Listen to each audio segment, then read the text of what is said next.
Acme Towing Company. That's too far away. Let Henry's do it. Nah, we're ready to close. Let Henry's do it. Henry's is ready to take your call right now. From compacts to semis, Henry is here to help 24/7. Save yourself the hassle and make us your first call. Henry's gets there fast, offering multiple locations to serve the Ozarks. When you're stuck on the side of the road, make the right call. Let Henry do it. I need a change. My workouts are too boring. Oh, I've got an amazing workout for you. Hot yoga. I've lost weight and I'm more flexible. Try our community classes for only $8. Sumit's Hot Yoga. You are going to feel awesome. The Fuel Forward app is a go. Fuel Forward provides quick and secure payments and everyday savings on fuel at your local Rapid Roberts to keep you moving forward. Download today and save up to 20 cents per gallon on your first fill-up. Then save 5 cents per gallon every fill-up after that. Driving just got a whole lot better thanks to the Fuel Forward app at your local Rapid Roberts.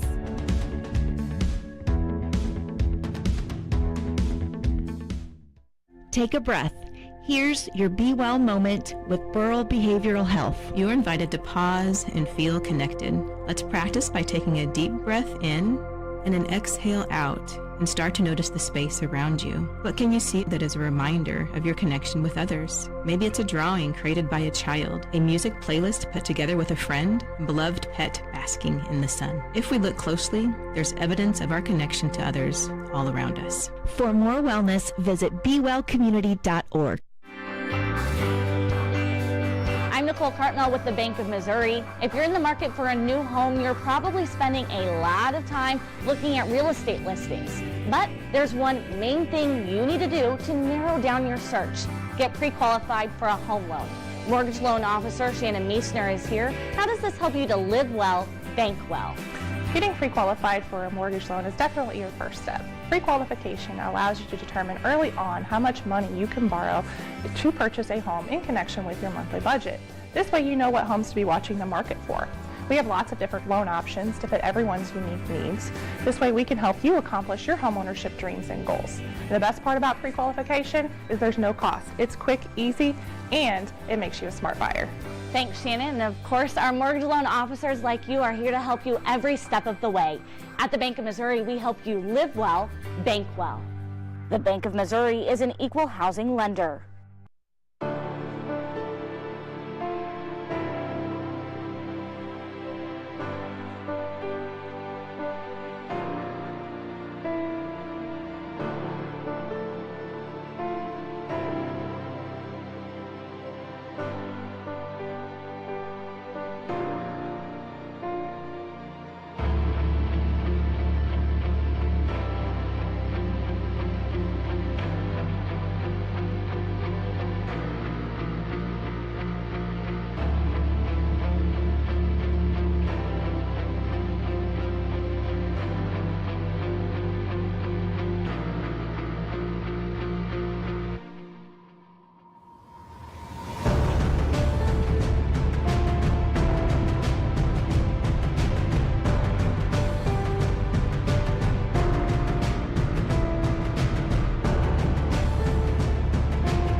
Every saga, every grand adventure story, every tale of redemption must begin with a single step, and that is what we have here for you this afternoon, live and free right here in Springfield, Missouri, as the Grip and Rip Baseball League sets to embark on the decade year, GRBL Season 10, and what a show we have for you this afternoon.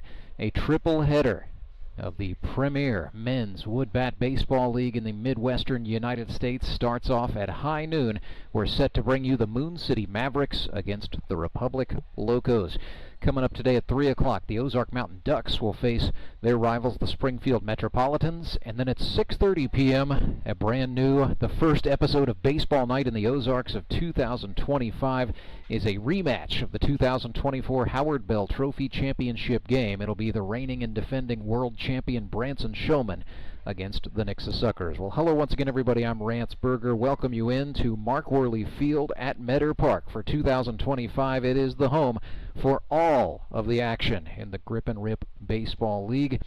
Streaming coverage brought to you all season long by our friends at Central Bank of the Ozarks. And we are ready to see a visceral display of athleticism, courage, and intelligence that all come together to define this sport of baseball. What a pitching matchup we have for you just right out of the chute. Should be a pretty good tussle between left-handed veteran Kyle Carpenter for the Moon City Mavericks against the Grip and Rip Baseball League's all-time leader in strikeouts and in innings pitched, the Marionville Comet, Skyler Henson. And it is with that pitching matchup that we're ready to bring in my partner for this one, Clay Odell. And Clay, you know a lot about both Skyler Henson and Kyle Carpenter. What do you think about getting to see those guys go at it in a duel right out of the gate? I think it's going to be really fun to watch them battle each other because they've been teammates before, and we have two different pitching styles. Carp. As I'm watching him warm up right now, just beyond third base. You know, he's not an overpowering pitcher. It's not for our generation. He's not a Paul Skeens type where he's going to barrel in a lot of fastballs and say, here it is, hit it if you can. He more is like a surgeon. He's very precise. He dissects the zone. His ball has a lot of movement, and so he's not going to bring a lot of power to the mound like his competitor, former teammate Skyler is going to today. Skyler is a very much, I'm going to come after you. Here's fastballs if you can hit it. I'll throw in a slider, a curve, a breaking ball of some kind. And you're sitting back on him, waiting, anticipating for that fastball, and then he can throw you an off speed. Where Carp is more like, hey, I've got a gambit of breaking ball. Take your pick and good luck. So I think it's going to be a really fun matchup. The short scouting report on Carpenter is two-seam fastball, curveball, but within the curveball, there's a whole lot to break down there. He can change speeds, he can change angles, sometimes even zips its sidearm. Yep. You also see sometimes there's a knuckle element to it as well. Carpenter has a knuckleball. I don't think we're going to see a whole lot of it here, week one. It's early days, so the craftiness might get left in the bag today. But Kyle Carpenter can give you a lot of different looks. He's 28 years old, left-hander from St. Charles, Missouri. Went to St. Dominic High School in O'Fallon. Then he went to John Wood Community College, then finished out his schooling in business management at Missouri State University, played club baseball there, found the Grip and Rip Baseball League in 2021, and you just said it, Clay, really impressed right away with how he just filled up the strike zone. Kyle Carpenter, lifetime, just crunched these numbers this morning. 74 2/3 innings pitched. He has given up 41 earned runs on 71 hits, 55 strikeouts to 28 walks, and 5 hit batsmen. So it's a career ERA of 4.94. That's actually been skewing in a downward direction as of late. 2024 for the Mountain Ducks, he pitched 25 1/3 innings. And was very effective as a starter. I suspect today Daniel England may not have Carpenter go a full 5-inning distance, which I think is what the Locos will expect for Skyler Henson. But Daniel England really likes this philosophy here in the GRBL of letting a pitcher go through the order once and then not letting a team get too many more looks at the guy after that. But of course, that's all going to depend on how Carp is dealing and how he's feeling. That really does depend on, how well they're doing that day. I mean, if you get through the lineup and you shut them down and you're not throwing as many breaking balls, and maybe you're just spotting some fastballs, normally they will kind of leave you out there the next time because there's pitches they haven't seen yet, and you can kind of work through that order. My concern more along the lines of today is kind of the heat factor mixed in with being opening day. You know, guys do play softball a lot during the summer, and they may stay active in working out, but pitching is a completely different game just in itself. So whether these guys are going to hold up, whether that heat's going to pound them down, they get tired 3, 4, 5 innings, whether they've seen the lineup or not, just the residual heat coming off of that turf is enough to maybe take you out an inning or two. Let's do that check of the weather powered by Central Bank of the Ozarks. 91 degrees right now. The afternoon high is forecasted to be 94. However, let's talk about that heat. The feels like temperature right now, 101 degrees right here in southeast Springfield, Missouri. And down on that AstroTurf clay, it feels even warmer. There are going to be some toasty feet out there, no doubt. Right now, it's about a 45% relative humidity, so a little bit of soup in the air. Yeah. And the breeze is pretty light. Right now, it's out of the southwest at about 3 miles per hour. There are gusts in the forecast of up to 14 today. I have certainly yet to see one of those myself. I'm thinking just a slow 4 mile per hour breeze is going to be about all we get.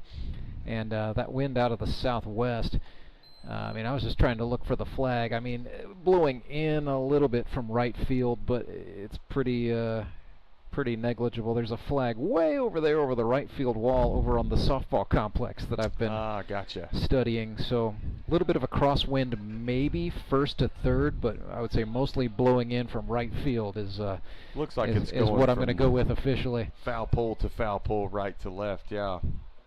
But the good news is we do have shade down here at Meadow Park, so and that is a big plus for all of the fans in attendance. The big canopies on either side, or not awnings really. It's the big metal awnings. So much of the seating here at Meadow Park is covered, unless you want to go sit really close to the action up by the wall in those brand new individual chairback seats, which some fans can and do want to do that, but.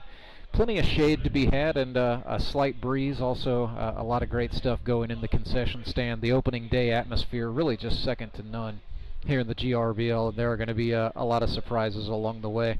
Let's talk about Skyler Henson. For his career, 225 2/3 innings pitched in the Grip and Rip Baseball League, 69 earned runs. He has 202 strikeouts. That is the all-time career record, against 89 walks and a 2.75 ERA. As Skyler likes to say, I only throw 2 pitches. It's a fastball and a slider. But that's a little bit of a misnomer because he changes grips. He can change his arm angle. Like Kyle Carpenter, he can throw a lot of different looks at you and really work the hitters off balance. Well, and like you said, he in his own words of, hey, I can change my arm angle. He does go from the 3 o'clock to about the 2 o'clock arm slot, 3/4 to half. He does spend a lot of time there, though I have seen him even drop lower than 3 o'clock. Not quite getting submarine, but when you grip a 2-seam or you're gripping a slider and you move your arm angle just from one on the basis of a clock, for kids that kind of might wonder what I'm talking about when I say 2 o'clock, 3 o'clock. Like you're looking at a clock, 12 to 6, 9 to 3, and a pitcher throws, and their arm would be where like 2 o'clock would be, maybe arm would be where the 3 is. You grip a slider that way, and even moving it just that 6 inches higher than your previous arm angle, that can put a completely different trajectory on the ball, let alone a different spin rate. It can make it's going to hit the air differently based on the physics and how it pushes up against the seams. So it's going to make it snap a little harder, snap a little slower, drag a little bit more. And so with Skyler, he can not only just kind of mix up his arm angle, but he also knows how to locate. And the thing about Skyler that we have learned over the years, he is not afraid to punch inside. Now, if it hits you, hey, that is part of it. But he is very well known for that inside corner fastball. Now, that might tail a little bit. It might run in a little bit and hit you, but he's not afraid to try to hit that inside corner, where a lot of guys out here probably spend 90% plus just trying to stay over the outside half of the plate. And that's what gives him an advantage. When you do throw hard and you do have good pop on your fastball, he can get that high and not out of the zone high and in, but that up and in high and in the zone. Guys can't get their hands and barrel around on it, and he gets a lot of strikeouts that way, followed with a slider. Yeah, Skyler Henson hit 4 batters across 8 games a season ago. That number was actually a little bit down than his normal plunk rate, but that's just what, that's what he says. You know, sometimes the slider just doesn't hook up, and I hit right-handed batters. It's just part of my game. Coming off of a season in which he had a 2.84 ERA for the Mountain Ducks, by the way. He was the number 5 overall pick in the GRBL draft in that first round. Moon City Mavericks had the 3rd pick and used it on Tyler Abma. So Daniel England already, you know, he's got a little something waiting in the wings in terms of pitching. But giving Kyle Carpenter the ball, I think, you know, historically over his career, Kyle has had more success as a starter than a reliever, and Tyler Abma is a guy, again, depending on how Carpenter is doing, depending on what the game situation is, it allows Daniel England to be a little bit pickier as far as when he's going to insert Tyler Abma in the game, and expect Abma to mow with that potent fastball slider combo. You're 100%. And the advantage that he has by having both of those guys is, hey, if one's going and pitching well, and like say Carp today, he gets to a point where they get to 4 innings and he's doing really well. Hey, I can leave him in 5, and now I know I get to use Abma for the second half, over second half of the second half of the game. Or if it is, hey, say he gets rocked first, second inning and just isn't doing well. He's just having a bad day. It's not his stuff isn't breaking. He's not locating the way he wants it to. He goes, oh, that's fine. I got Abma right back here. We can bring him in, and more than likely, both of them are going to have good games. But your odds are higher that if one isn't having a good day, the other guy's probably going to have a good day. Nice ace in the hole to have, certainly, with 100%. Tyler Abma if you're the Mavericks. Let's break down the starting lineups here as they are being introduced. We begin with the Republic Locos, who will be the visitors on the board. They will lead off with their center fielder out of Nixa, Missouri. That's number 8, Ryan Cram. Batting second, the left fielder, originally from Neosho, Missouri, number 2, left-hander Scott Wilson. Batting at third is a rookie third baseman, originally from Pensacola, Florida, Leon Griffith Jr. Batting fourth is another rookie, a shortstop from Wablo, that is Caden Kaufman. Batting fifth is the pitcher, the Marionville Comet, Skyler Henson. Batting sixth, a rookie out of Southern Virginia University, Dr. C.J. Andrews. Batting seventh is the right fielder, playing for the hometown club out of Republic, Missouri, right fielder Colton Simons. Batting in the 8th spot is the catcher, wears number 5 from Willard, Missouri, Devin Phillips. Batting ninth is the player manager. He will play first base and wear number 33 out of Chicago, Illinois, Chris Mesa. And batting 10th, another rookie from Springfield, Missouri. He is the extra hitter, Ryder Young. So it's Cram, Wilson, Griffith, Kaufman, Henson, Andrews, Simons, Phillips, Mesa, and Young for the Republic Locos. Moon City Mavericks will lead off with a rookie left fielder who impressed with 2 triples in the preseason scrimmages. That's Matthew Kellerstrass. Batting second is a second-year man from Springfield, Missouri, wearing number 4, Thomas Brand. Batting third, he is a perennial Maverick. You can pretty much set the clock to it. Death, taxes, and Brady Welsh to the Moon City Mavericks in an early round of the draft. He is the shortstop and wears number 7. Batting fourth is the third baseman from Springfield, Missouri, number 13, Tanner Kellerstrass. So the first set of brothers we will see today. In the 5th spot is a longtime favorite for Moon City manager Daniel England. He is the extra hitter, number 3, Tyler Jones. Batting 6th is the second baseman. He wears number 12 in his second year in the GRBL, Brandon Winder. Batting in the 7th spot is the catcher, Alex Bird. Batting 8th, pitching and wearing number 8, is Kyle Carpenter. Batting 9th is the right fielder. He's been with the Mavericks for 4 of the past 5 seasons. That's Nick Bacon. And batting 10th is the designated hitter, wearing number 10, a rookie from Springfield, Missouri, Ray Bailey. Clay and I are back right after this. It started with an idea. Championship game of the Grip and Rip Baseball League here in Ozark, and we have had a wild one. It's gone back and forth over the last few innings, just like the season series between these And two became teams. a passion. I had no idea what to expect. It's incredibly nostalgic. A brotherhood was created. These guys, they're like family now. Then the community got involved. My family just loves coming out to Grip and Rip. And $1,000 goes to ALS in the Ozarks. We love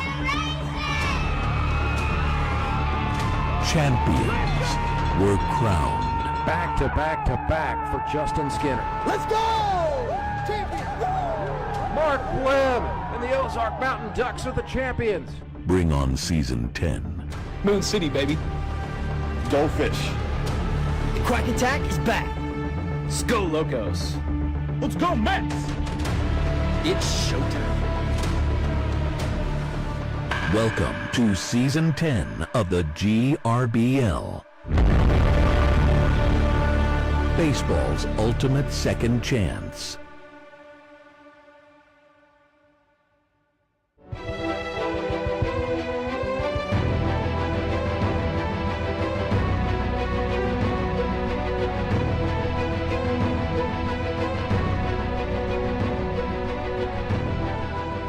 Kyle Carpenter on the mound for the Moon City Mavericks. Alex Bird has gone behind the plate and donned the mask, and they are getting ready to get season 10 of the Grip and Rip Baseball League started. Ransberger alongside Clay Odell for this one live and free on YouTube. Our coverage brought to you by Central Bank of the Ozarks. Clay, here's a little storyline to keep your eye on. Starting at first base today for the Moon City Mavericks is the player manager, Daniel England. Best I can tell, Dan is making his first start since 2021. A little story behind this is he got tired of catching heat from the other 5 managers in this league and the coaches group chat throughout the off season, because they said, Dan, all you do is draft all these 20-somethings and you never put yourself in the game. He said, you know what, fine, I'll go play first base. So Daniel England at 52 years old, he is the oldest active player in the GRBL, and he is on the diamond to start season 10. That's fantastic. I want to wish him the best of luck today. Especially at first base, because we all know behind every good shortstop is a great first baseman. So you prove your scooping abilities, you prove your footwork, your arm, your communication. A lot of people kind of underrate the first base position, but it is by far one of the most difficult positions to play, because at the end of the day, all the throws are coming to you. So if you miss them, man, it's on you. Well, here's what I know about Mr. 5-time Daniel England. Number 1, he's tougher than a $2 steak. Number 2, plays a lot of pickleball. So there's a little more agility in those feet than you might think. Here's Ryan Cram stepping into the batter's box for the Republic Locos. Kyle Carpenter has the baseball, and we are set to go. 12:02, first pitch. Breaking ball, dipped into the zone, ball 1. Umpires for this one, Ryan Cargyle on the bases and Brian Hartgrave behind home plate with the mask and the chest protector as Carpenter runs one inside to Cram. 2-0 count. This officiating crew out of Joplin, Missouri, stepping in to help out. There's a big Umpire Hall of Fame ceremony happening today, so the Mid-America Umpires Union reached out to our neighbors to the south and west and brought in Mr. Cargyle and Mr. Hartgrave to ump the game for us. 3-0 pitch to Cram is outside, and he walked him. So perhaps, no, he did not. Okay, then. He caught the outside corner. Hey, we're a little further over. We we're are. not directly behind the plate. It looked a little outside from here. Well, the folks at home with the camera view have a better look than I did. That one was in the dirt. I know there's no mistaking that. So it's a walk to Ryan Cram, the HVAC installer from Nixa, Missouri. He is on for Scott Wilson, the agricultural crop manager who calls Miller, Missouri home, originally from Neosho. Coming off a season where he had 3 hits, 2 RBIs. He was with the Locos in 2024, back with the club for another run. He's got that excellent first pitch strike that he is going after. Just a an easy breaking ball over the outside corner. Nothing too hard to hit, but this is a situation where runner on first, as he swings away and fouls it off, this is one where, you know, the goal is to move the runner. You got a free runner on the base with a leadoff walk. You hope here either put one into right field, push him over to second, maybe third. You're the left-handed hitter, so he's probably looking to pull. Or third base is playing deep, lay down a drag bunt, get 2 on. But we'll see. And Scott Wilson is no stranger to the bunt, and he's a pretty skilled bunter. Owns a good pair of hands. Also, just with Wilson being left-handed, it makes the throw down to second base slightly tougher for Alex Bird if Ryan Cram decides to take off. Absolutely. 1-2 pitch here. Cram may go. No, stays put, and Carpenter ran one in. He ran one in. Now, you know, if he was a switch hitter, he'd be hitting right, because it's always easier to hit the ball breaking into you. So he knows Carp is going to throw breaking balls away. Your third baseman's playing deep. Step up in the box and lay one down the line, but he slaps it the other way. Yeah, he got underneath it. Back goes the shortstop, Brady Welsh, calling off assistance from Matthew Kellerstrass, and Welsh hauls that in to get the first out. Well, first out's always a tough one, so we'll see if Carpenter and the Mavericks can settle in here. Yeah, and I'm kind of sitting here just squirming in my chair, because I'm like, man, that was an opportunity that as a manager you want to see happen. Of you got to not just put the ball in play, you walk the leadoff runner. Now we got our 3-hole. If he hits into a double play, they're out of the inning. Where as a manager, you're looking forward to seeing a bunt get on, move that runner into scoring position, or at least try to steal the base, you know. Yeah, Cram did take off as Leon Griffith Jr. sends one into right, except the ball got down beyond the reach of the right fielder, so Cram is safe. Leon Griffith, the rookie from Pensacola, Florida, is safe.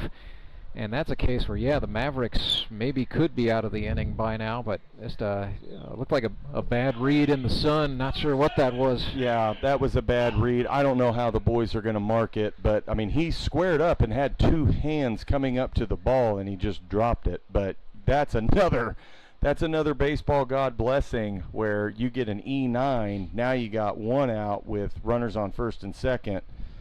This can get rather hairy for Carp, but he stays calm. I mean, he's got 1 out. Now you're able to get an easy second, possibly third out, not just at second and first, but third and first, third and second, wherever. So Caden Kaufman, the rookie, looked at a called strike there to even the count 1-1. Yeah, no need for Carp to get panicked right now. Not yet. Early days. Caden Kaufman, sponsored by Kaufman Power Washing. Oh, that's a good pitch. Yeah, it was, but he did not get the call he wanted, as it's now 2 balls and a strike. So Caden Kaufman out of College of the Ozarks hit .222 there over the course of a 4-year career. 14 extra base hits, 53 hits in total. One of those guys who, this is going to be the case for a lot of College of the Ozarks players who are aging into our league, split some time between the NAIA and NCCAA, as C of O sort of roaming around looking for the right sanctioning body, now back in the NAIA. Oh, really? That's interesting. 3 balls and a strike. Caden Kaufman got under that. Ranging back is the second baseman, Brandon Winder, and he hauls that in without incident for the second out. Good little fundamental play there. I love it when Brandon Winder played some outfield for the Nixa Suckers as a rookie. Really, though, I think the case is he's playing where his talents are best available for what is needed. Mavericks have a lot of outfielders, and so Winder making the move to second base. Well, no matter where you play, when you catch the ball with 2 hands, you have my blessing. So here's the Marionville Comet. Skyler Henson looks at one running in. Brings it in on him, huh? Well, I got a feeling we're going to see that go the other way before this game is over, Clay.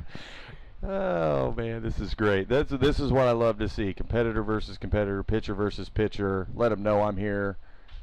And That's Henson a good hit, but got it's a carried. good piece on that, and yeah, great job by the former college track and field athlete Matthew Kellerstrass, tracking that one down in left field. and they get Kyle Carpenter out of the jammy jam. So we are scoreless after the top of the first. Locos and Mavericks all knotted up. Still plenty of time to come out and enjoy this one live here at Meadow Park. We're back right after this. When Gary and Sandra Henry started Henry's Towing nearly 5 decades ago, customers knew that Henry would be the guy coming to help. People would call and ask to let Henry do it. And as Springfield has grown, our family has grown as well, so there's always someone around to come help you out. Everyone at Henry's is a member of the family, fully trained and as dependable as the original. With a family this size, help is always right around the corner. So if you find yourself in need of roadside assistance, remember to call the name you've grown to know and trust. Remember to let Henry do it! Did you know that Conoco gas has 3 times more detergent additive than the minimum required by the EPA? And 30% more than the top-tier detergent gasoline standard, recommended by major car manufacturers. Other alternatives contain unwanted deposits that can build up on fuel injectors and intake valves, robbing your engine of performance. More quality in every drop. Only at your local Rapid Roberts.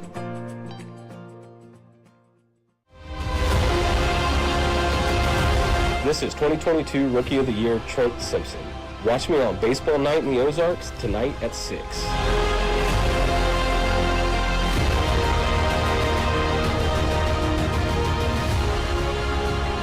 And indeed, Trent Simpson and the Nixa Suckers will be in action tonight at 6:30, taking on the Branson Showmen on Baseball Night in the Ozarks. But right now, the task at hand is for the Moon City Mavericks to figure out what to do with the Marionville Comet.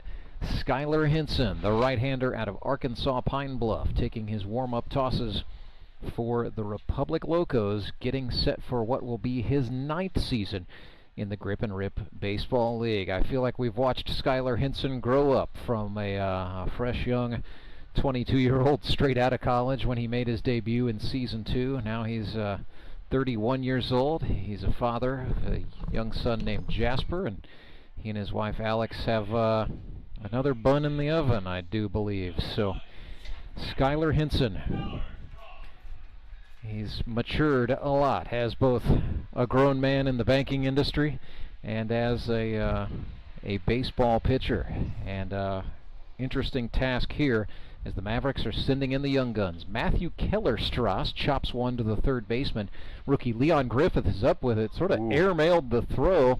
And then Chris Meza had to catch that one off the back foot, almost brought the glove right down on top of Matthew Kellerstrass's dome there to get the first out. Yeah, he looked a little confused on reading that ball, like he couldn't go forward and reach out for it. Might have gotten under it, and so he backed up, and you got to really be careful when you do that. Obviously, Mesa's a bigger guy, so the train coming down the track wouldn't have necessarily run him over, but it would have caused a nasty collision.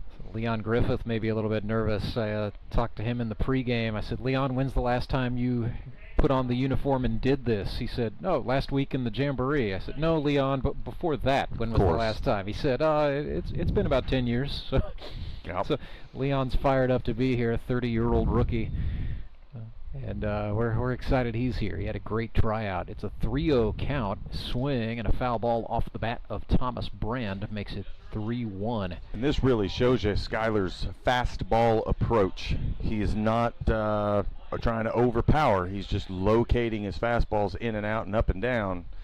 And he's coming after him, but he's got his first walk of the day right there. Put on a dangerous runner in Thomas Brand, the center fielder out of State Fair Community.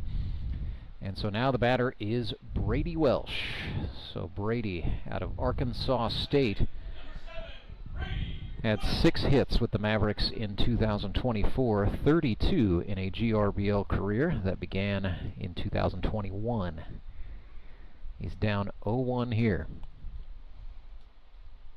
Now is one I would be taking an extra step off the bag, 2 or 3 off the bag.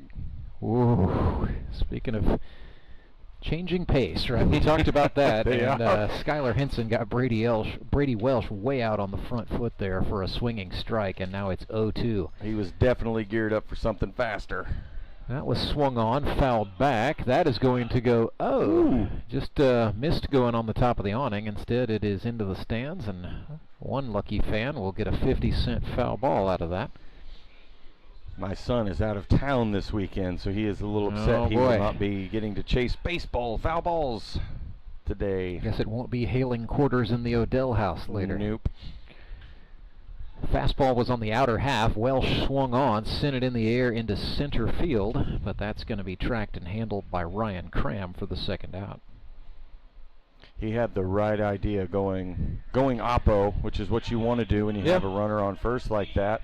Just got under it a little bit, and that crosswind, like you were talking about earlier, from the right field foul pole to the left field foul pole, just kind of hung it up and had it carry it back where center fielder could easily trot right over there and close the door with two hands. So Tanner Kellerstrass watched ball one go by inside. He is a rookie, sponsored by Martino Training Systems out of Oklahoma Wesleyan University. He was 30 for 91 there. That is in the air into center field, and that's going to get down. So Tanner Kellerstrass officially 1 for 1 as a GRBLer. He is aboard with the first hit of the day, a single into center field. And that was a good piece of hitting. He was nothing overpowering, not taking a, when you bat in the cleanup hole and 3 and 4 hole, a lot of times you see guys up there really trying to take a rip.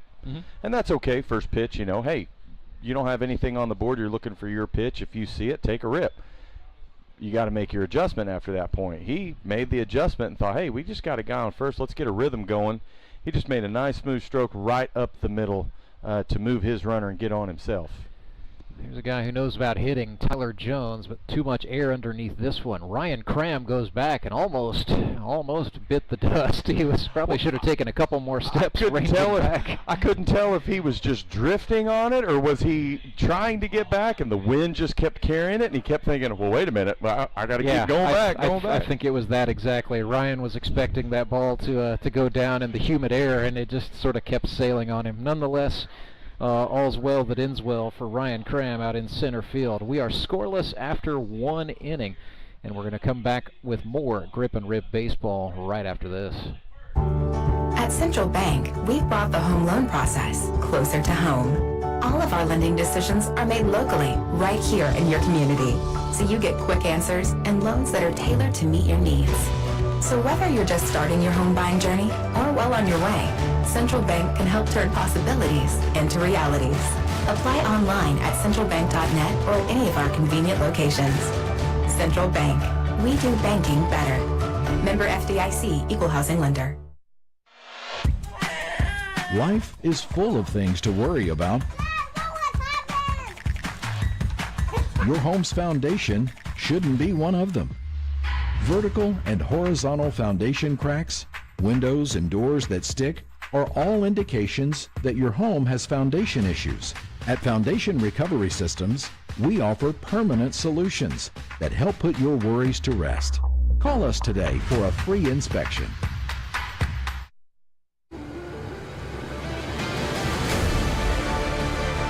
Hey, this is 2024 Rookie of the Year winner Trey Turner. Watch me on Baseball Night in the Ozarks tonight at 6.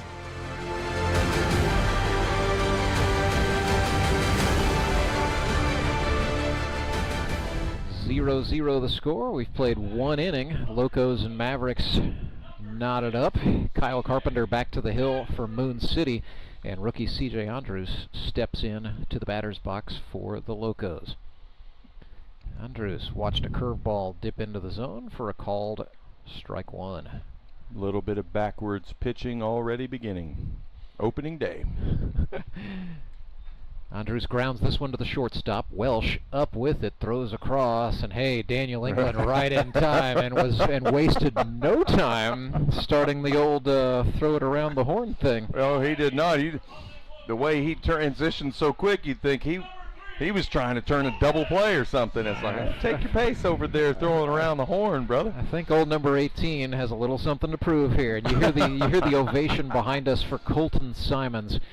He is originally from Las Vegas, Nevada, but now calls Republic, Missouri home. He is sponsored by Repmo Baseball Club and Acres of Envy Landscaping, and it is the Repmo Baseball Club in attendance in force today. They are always amped up for Coach Colton, but they are especially geeked because he is playing for the hometown Republic Locos in 2025. lifts this one in the air. That's the loudest cheer for a fly out to the center fielder I've heard in quite some time. Well, it shows you how much they love Colton and the amount of time that, you know, he spends with those kids coaching baseball and the youth Retmo Baseball Club program. You know, first of all, he's not only a good ball player, he's just a great person. Yeah, certainly very one lovable. of the more affable guys. Absolutely. Right? And he just spends a lot of time with his kids and the other kids as well, pouring into them. And, man, they just love him for it. And the community of Republic in that baseball program is really coming together and meshing, and he's part of that. So I love to see him come out and support him. Devin Phillips grounds back to Kyle Carpenter, the pitcher, who spins and delivers it over to his manager, Daniel England. So after a little bit of a jam in the first, Kyle Carpenter and the Mavericks go 1-2-3, and that'll send us to the bottom of the second. Still scoreless. It's Grip and Rip Baseball, live and free all day long on YouTube. If you haven't subscribed already, what are you doing? This is the place you got to be to watch Grip and Rip Baseball all season long. You know what else you can do? You can hit that like button, and better yet, you can share the video and let your friends know you are watching your favorite GRBL players. I'm Nicole Cartmell with the Bank of Missouri. If you're in the market for a new home, you're probably spending a lot of time looking at real estate listings. But there's one main thing you need to do to narrow down your search. Get pre-qualified for a home loan. Mortgage loan officer Shannon Meissner is here. How does this help you to live well, bank well?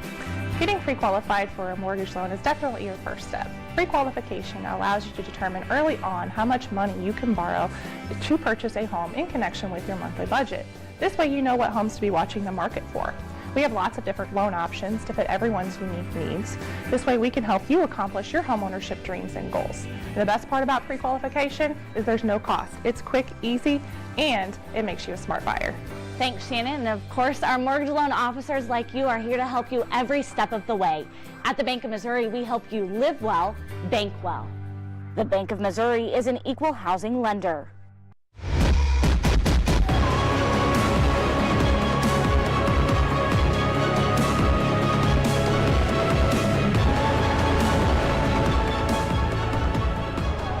Mercury in the thermometer is rising, and so is the tension in this scoreless duel between the Republic Locos and the Moon City Mavericks as we approach the bottom of the second inning. It'll be Brandon Winder, Alex Bird, and Kyle Carpenter due up for the Space Cowboys, beginning with Winder. Second-year man, plays second base out of Mineral Area College. Winder is a rookie, 10 for 31. Darn near a criminally underrated season as a rookie for the Nixa Suckers. Had 2 doubles and 4 runs batted in. Watches ball 1 from Skyler Henson go by his shins inside. That was back over the plate. Winder turned on it. It's tailing down the left field line. Could be trouble. No. Scott Wilson with the farmer speed, getting over there and hauling that one in for the first out. Well, that was the approach there, like Skyler, you know, like we were talking earlier, not afraid to come inside and pound the zone, and he's doing it, and he's putting the ball high and low, and the guys have gotten under it several times today already and popped up. So if he keeps this philosophy going, he'll probably have 5 strong innings. Alex Bird looks at strike 1, the catcher from Mission University, Kickapoo High School in Springfield, Missouri, where he was also a percussionist in addition to being a baseball player. He was the one with the band? Well, one of these days we're going to start a GRBL band. Problem is we have like 5 drummers and only 1 guitarist. Well, I thought you last year there was that was Jared Brashler. That's right. His family was a band of Branson entertainers, and so he's got the history. We'll see him coming up at 3 o'clock today with the Springfield Metropolitans. But Nick Bacon with the Moon City Mavericks was the front man in a band called The Endless Summer. Maybe that's what you're thinking of. I think that's what I'm thinking as of. Bird goes down on strikes. Yeah, more on that in a moment. But first, here's Kyle Carpenter for City. Kyle, not a musician, to the best of my knowledge.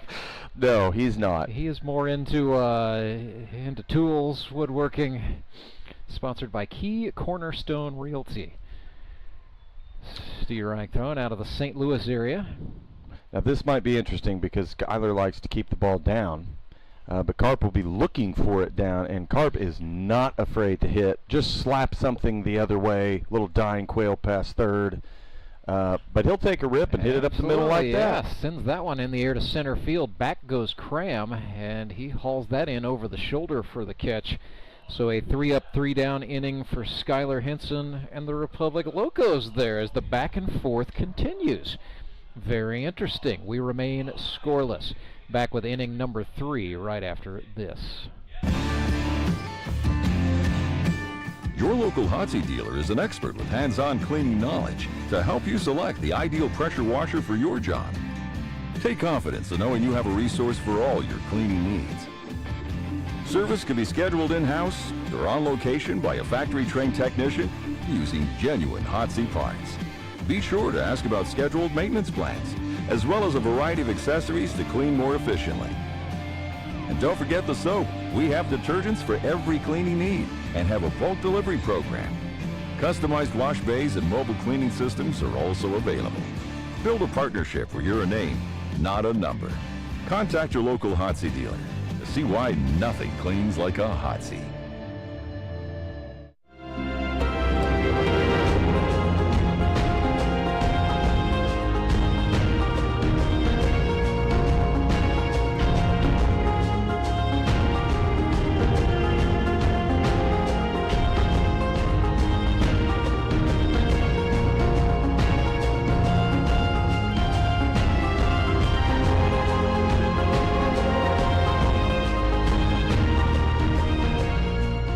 Kyle Carpenter back out for the Moon City Mavericks to start the 3rd inning. Not quite time to start talking about managerial decisions just yet, but we'll go ahead and tell you about the innings restriction in the GRBL. Pitchers are limited to a maximum of 3 innings.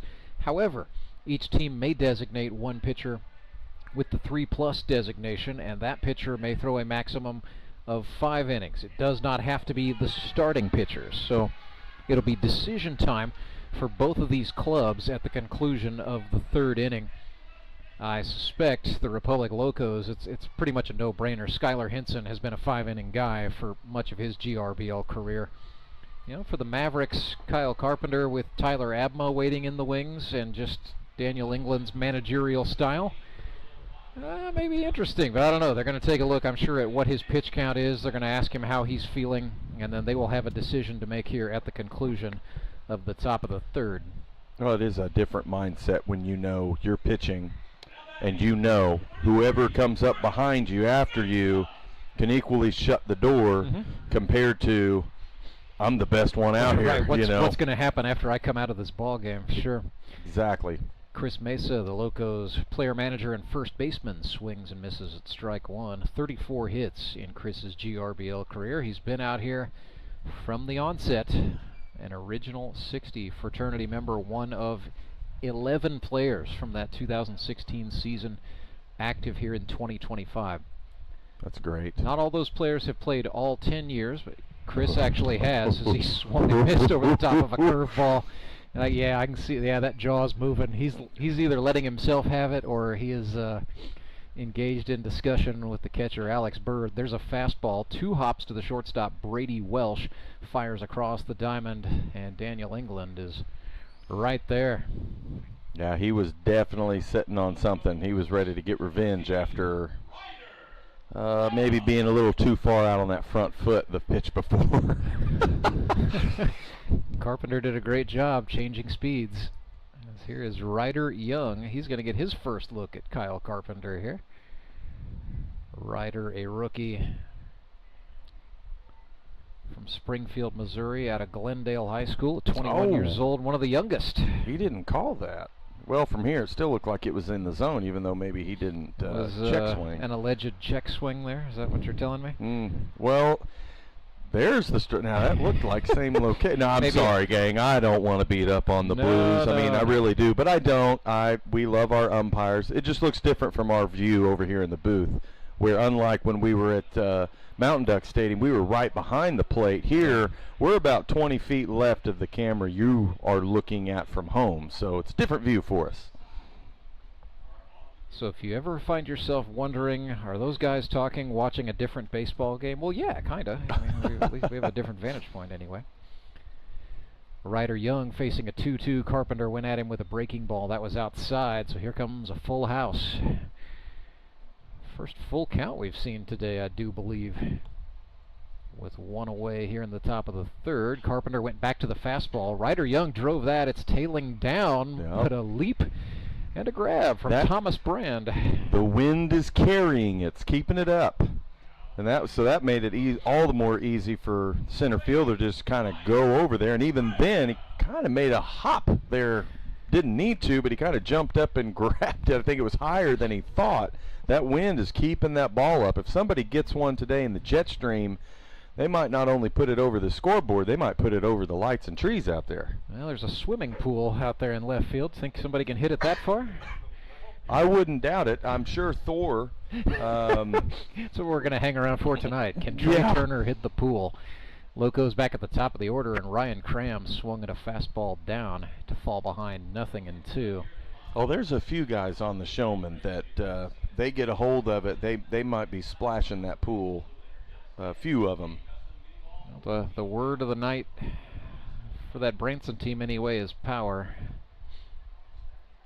The question is, can all the power work together?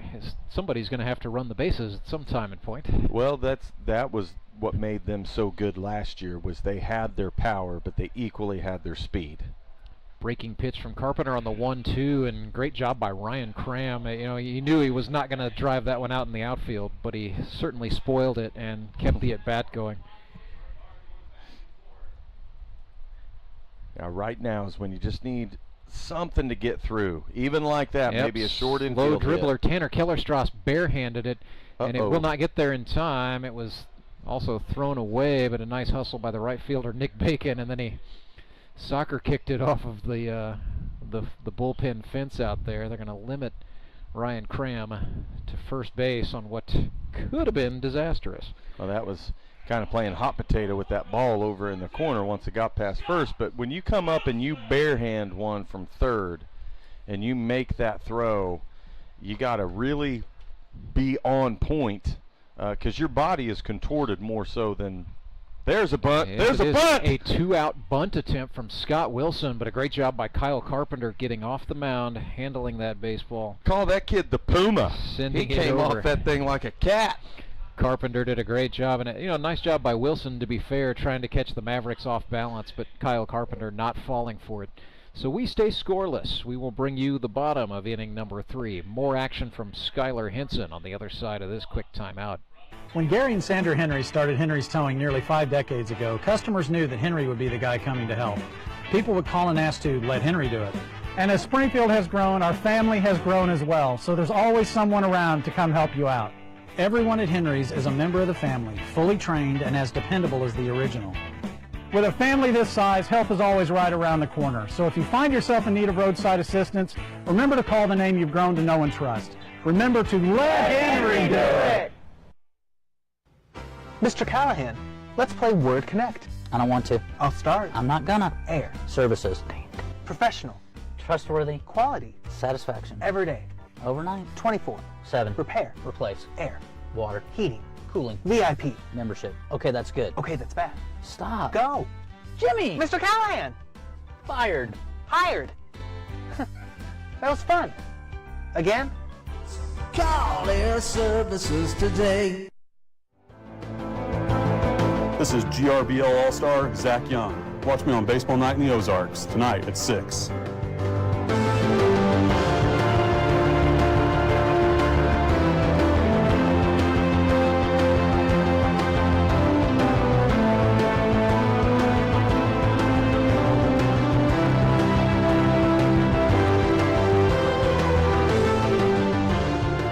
Nick Bacon comes to the dish for the Moon City Mavericks, digging in against the Wiley veteran Skyler Henson. A couple of GRBL long-timers going at it here. Henson starts him off with a slider inside for a called strike one. Bacon has been with the Grip and Rip since 2016. There's a jam sandwich fouled into the net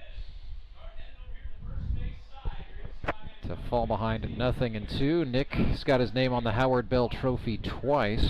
Last won it as a member of the Moon City Mavericks in 2021.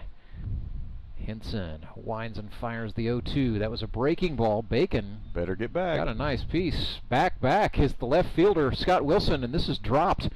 Bacon's going to run to second base. And so the troubles continue for outfielders here at Mark Worley Field at Meadow Park. Clay, this is a very interesting developing theme. Fielders misjudging the carry of the baseball this afternoon. This is for you kids learning the game and how you play the outfield. When you know the wind is blowing, it's a crosswind, it's a wind to you, you always want to start with a couple of steps back, play back further than normal. But when that ball goes in the air, it is a flat out turn around and you are busting your rear end to get back to the wall, and until that ball is halfway down from its peak point. So the ball goes up and then it starts to come down. The apogee in physics. There you go. When it starts to come down, you don't just stop because there's wind. Now it's carrying.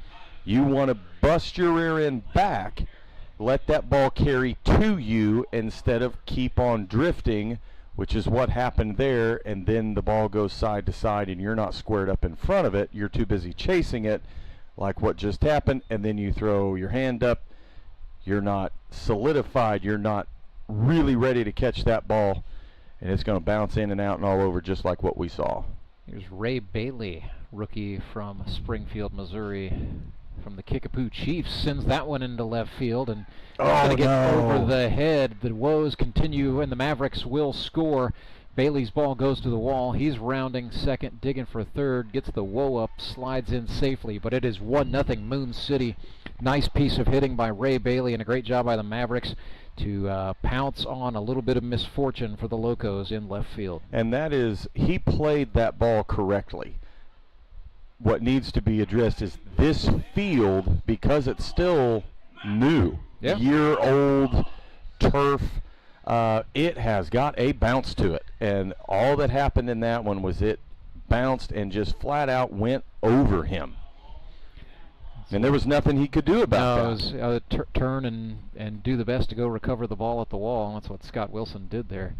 So the batter is Matthew Kellerstrass. Still nobody out here and a runner on third, so the Mavericks really have an opportunity to pounce with the speedy Ray Bailey at third and the even speedier Matthew Kellerstrass at the plate here.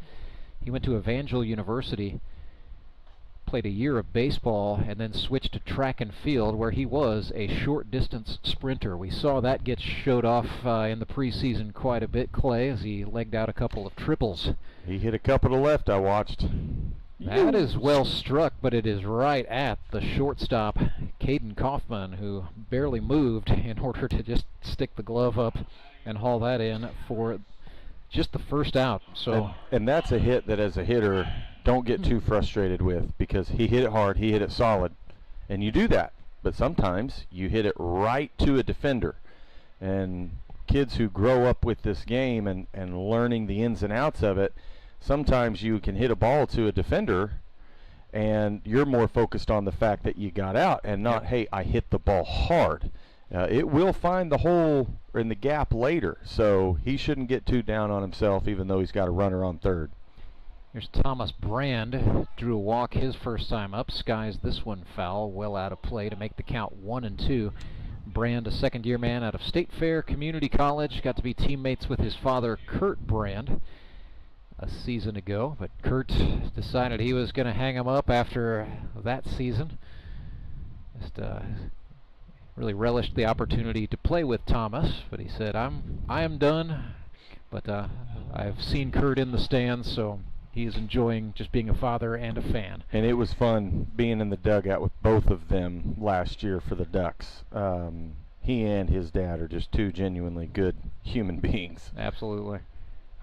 There's a 1-2. Henson did not catch enough of the plate for the liking of the man in charge, Brian Hartgrave. So now it's deuces up. The 2-2 pitch is a breaking ball, and Thomas was over the top of that, but he will stay in it.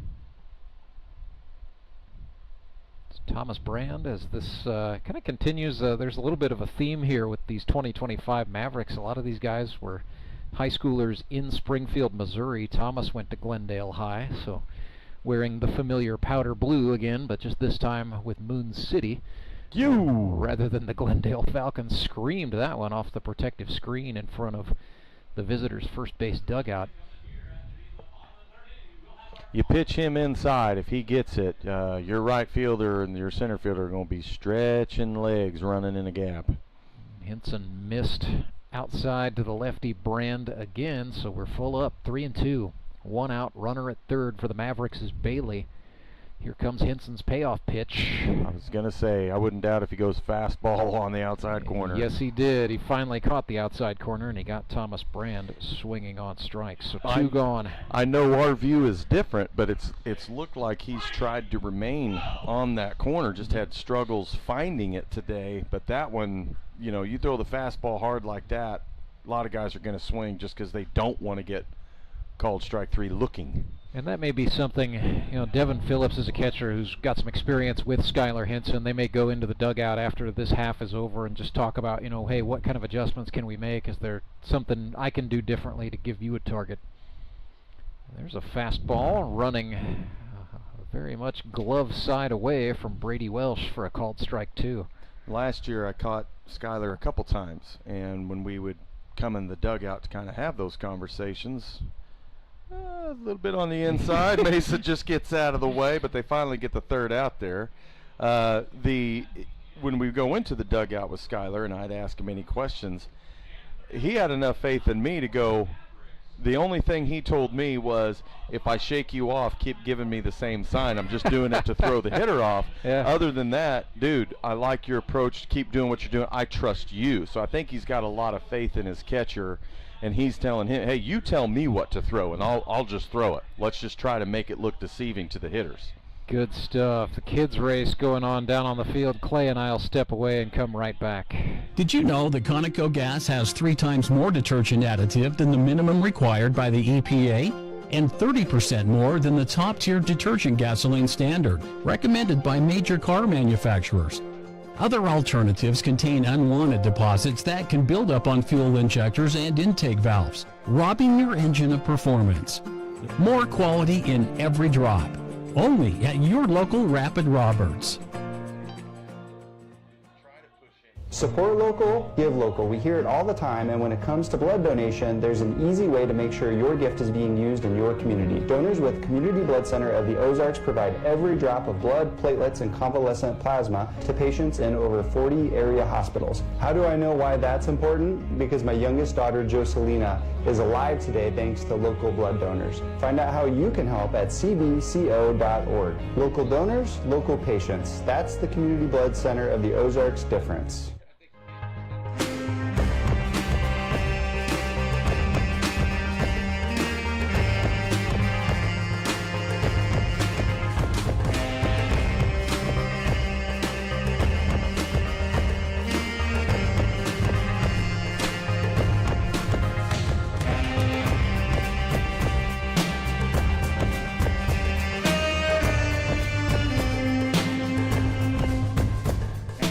Henry's towing pitching change for the Moon City Mavericks, their first of the season. They call on rookie Ray Bailey.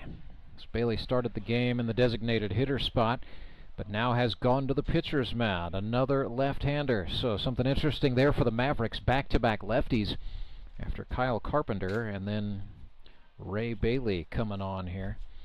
But Carpenter, officially, we can say, 3 innings pitched. We can go, one play will be under review later. That was the single versus error by Ryan Cram. If that goes down as an error, it'll be no hits and 1 walk. That was it. That's the stat line for Kyle Carpenter, 3 scoreless innings. I'm sure that's what he is the most excited about. So now the Republic Locos will have to deal with Ray Bailey, the rookie from Kickapoo High School in Springfield, Missouri. Went to the University of Missouri. Did not play intercollegiate baseball there, but he did play at the club level throughout his college career. But he was at Mizzou for academic reasons. Now has come back to his hometown had a very good showing in tryouts, despite the fact at one point got hit in the face while out shagging fly balls and bled very profusely. So that cut his tryout short, but he had showed enough up to that point that the Moon City Mavericks went out and got him in the draft. So how about a little rookie versus rookie here as Leon Griffith Jr. steps in for the Locos, reached on an error by the right fielder last time.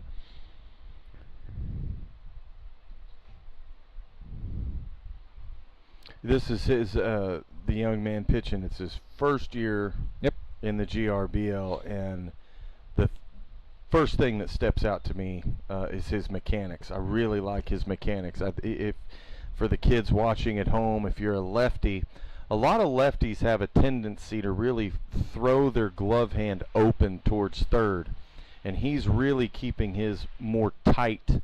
Reaching to the plate upon separation, but then pulling that elbow in, and it's keeping him more straight up and down the middle right there. His control isn't there just yet, but you know, he might be just a little bit rusty, and the heat can get to you. You got to find it, but just the consistency with his mechanics, I'm very interested to see, you know, what his career is going to be like in the GRBL, because when you have good mechanics, you can throw for a long time. You know, it's the mechanics that get you out of whack. That's where injuries begin to happen, and all the other things pitchers don't like to deal with. So that's right. Yeah, I think so. Ray Bailey just threw ball 5 there. I think this is a combination of a little bit of rust, a little bit of nerves, and then, you know, a difficult crosswind. It is picking up a little bit, blowing first to third, as he's now down in the count 2-0 against Caden Kaufman, the rookie out of College of the Ozarks. That runs inside. It's going to get away from Bird. Leon Griffith takes off. And even that was a good pitch. I mean, it's still... No, he's all around the zone. He's just not in the zone. He just hasn't found it yet. And this is kind of the tough part about the Grip and Rip League. For any bullpen reliever, really, is when there's kind of this expectation after throws ball 4, so he's walked 2 in a row there. But his pitches are all around the zone, and you don't want to back off too far and then try to aim the ball, but you don't want to equally try to throw harder, hoping it'll go into the funnel and into the zone. But that's the part that's tough when you're a reliever, is you might be thinking, well, he's going to throw 5 innings, and then you come in the 3rd inning and it's like, hey, you're going in next inning. And to take that time to get stretched out, to be prepared, to be loose, to find your zone in the bullpen, to be able to come out here, it is rather tough. And on a hot day like today, bodies are kind of exhausted. Everything's a little bit more loose and relaxed because of the heat. It takes a little bit longer to find the zone. Bailey's first offering to Skyler Henson is ball 1. Alex Bird tried very hard to frame that for his pitcher. I mean, he's got to miss that by just like an inch. I feel like as the runners take off, Griffith is going for 3rd. They're not going to contest it. The tail runner, Kaufman, actually retreated back, so now that sets up 1st and 3rd. And you got a 1-1 count here. So Bailey did get the strike.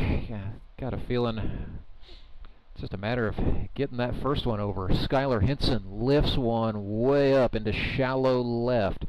Charging in and making the catch is Matthew Kellerstrass. And then he hits the cutoff man. Ooh. Yeah. That almost got away. Tanner Kellerstrass nearly threw that into center field, but a nice job by Brandon Winder, the second baseman.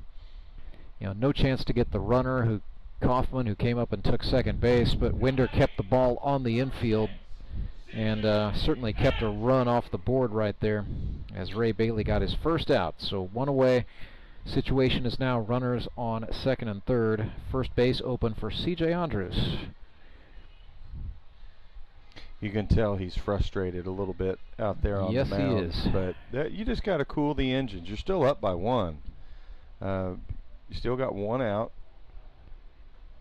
C.J. Andrews, 59 hits in 56 games at the college level. He played NCAA Division III baseball at Southern Virginia University for the Southern Virginia Knights. He's originally from Federal Way, Washington. the 34-year-old doctor of osteopathy, who now works for Mercy Sports Medicine. That's a good pitch. That was a great pitch, and that is a strike called on the inner half. So Bailey battles back 2-1. He's starting to find it. He's just got to settle in, and that's kind of tough to do. Well, the runners are dancing around, certainly doing everything to get in his head. It's now 2-2. But that right there, 2 strikes in a row, come back from a 2-1 count, like 2-0 count to go boom, boom. Okay, you got your confidence. Just breathe. Don't put the pressure on yourself. There's a jam shot, and yeah, they're really pounding inside against C.J. Andrews. So we'll stay 2-2. 6th pitch of the sequence coming up. And if your hitter's aggressive, and you got 2 strikes, that high up, a higher fastball, they're going to chase like that. Little off-speed pitch is lifted, shallow. It's going to stay on the infield. 2 hands, Carp. You know better than that. Kyle Carpenter over there has come on. I was like, yeah, that's definitely not Daniel England, is it? And, I was so busy watching the battery and warm-ups, I missed Kyle Carpenter coming on. Yeah, that's all right. That wind's starting to pop now. That flag It out in is. left center So, field's really starting to whip. We're looking at gusts of around 14 today, and wind speed now steady around 9 miles per hour. Well, maybe Colton could get one here in the jet stream. Send one out there ways. Boy, I think his cheering section would just come unglued, wouldn't it? Oh, yeah. Bailey ran that inside for ball 1. Little brushback pitch from the lefty against the right-handed Simons. Well, Colton can get his hands around on it. But he's a very patient hitter. Yes, he is. Very selective, very patient, and he's got a good approach. He's got solid balance at the plate. You don't see him out on his front foot or leaning too far back. He's very much in the middle, just a twist and turn hitter like that. Breaking pitch. He did turn on that. It's in the air to left. Matthew Kellerstrass tracked that down, and he did a nice job keeping the baseball in front of him. So perhaps he was listening to us, Clay, and he made some adjustments. I think he was just taught very well, and he knows his fundamentals. And is, you know, when you have weather ailments, stick to your fundamentals. Don't do too much. You have to do simple better. So Ray Bailey and the Mavericks get out of that inning, and they protect a 1-0 advantage. They will come to bat on the other side of this break. Hi, I'm Carolyn Hawkins with Key Cornerstone Realty, here to help with all your real estate needs in the St. Louis area. Do you have a house you want to sell for top dollar? We can help. With over 15 years of experience, our negotiating skills and expertise can help buyers and sellers get under contract fast. Contact us at keycornerstonerealty.com or call us at 636-447-8661. Go Mavericks! Elite Promotions is a family-owned company dedicated to providing effective, efficient, and quality promotional products to organizations just like yours. Elite Promotions will make it simple for you and quickly find the products that will give you a reason to use Elite. Elite Promotions is the official outfitter of the Grip and Rip Baseball League, dressing all 6 teams in the jerseys you see on the field and all of our official fan apparel. Be on the cutting edge. Be elite. Elite Promotions, ElitePromo.com. This is GRBL All-Star Jamar Averyhart. Watch me on Baseball Night in the Ozarks tonight at 6.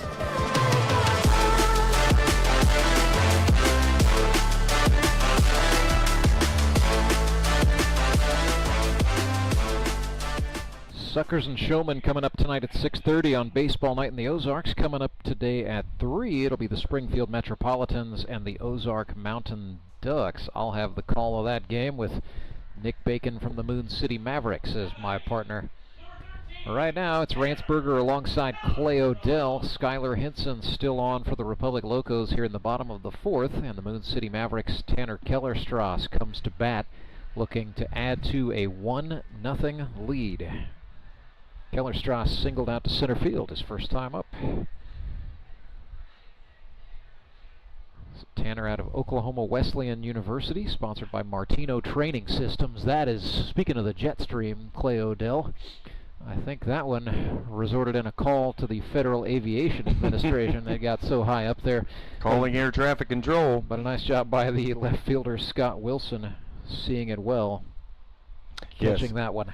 He definitely played that one a little bit better than he last inning. Just kind of looking at positioning, the Locos outfielders are noticeably playing deeper just to start this inning off, as the left-handed Tyler Jones steps into the batter's box, looks at a called strike one. He once told me he hates facing Skyler Henson. But if you go back into GRBL history, Tyler Jones hit a grand slam home run off of the old Marionville Comet back in 2021. It was a championship year for the Mavs and a banner year for Tyler Jones when he won the GRBL crown. That's grounded to first. Ryder Young flips to Skyler Henson. Did a nice job doing the ballet dance and tapped the foot on the bag to get the speedy Tyler Jones by a step. Well, and that was such good approach to Schuyler, because as soon as the ball was hit, he's off the mound booking it to first base.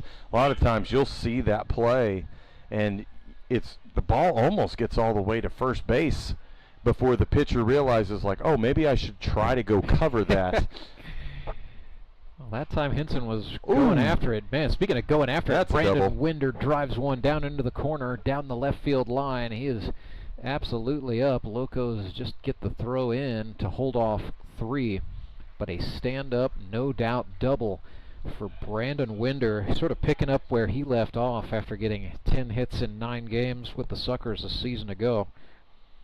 That was a great hit. It was an inside fastball. He just turned on it, elevated enough to just get it past third. And you knew as soon as it got past third, it's like, well, that's going to the corner.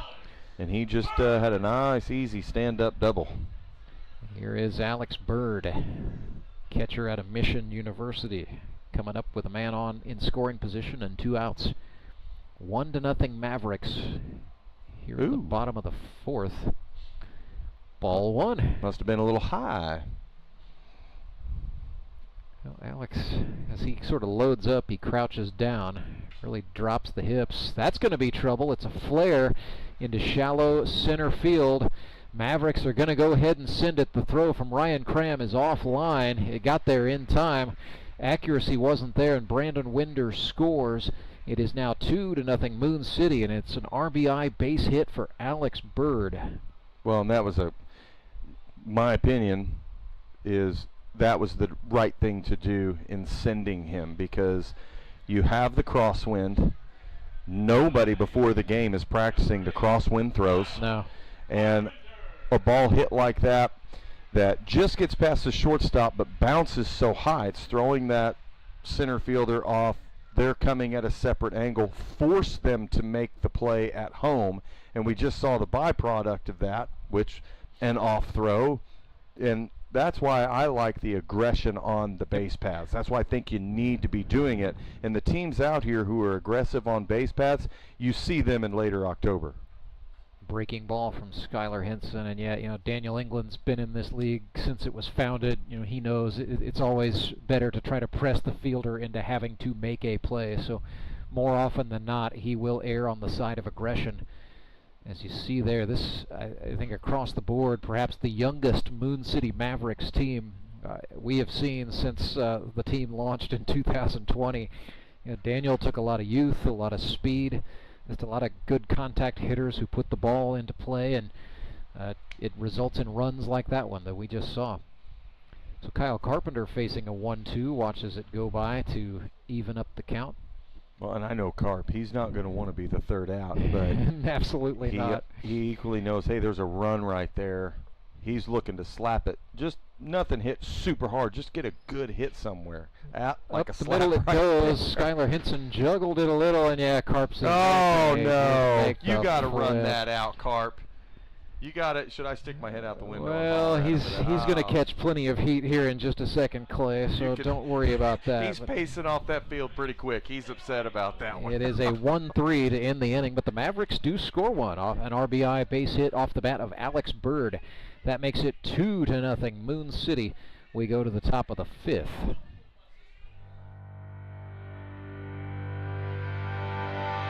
Remanufacturing isn't just a process, it's a legacy. From the seasoned hands of our experts to the eager spirit of the new generation, we bridge the gap by bringing together knowledge and innovation. We are one team with diverse experiences. We are moving toward one goal to ensure our future thrives. We are on one mission to pass down wisdom and embrace the new, ensuring the earth flourishes for generations to come. We are CNH Reman.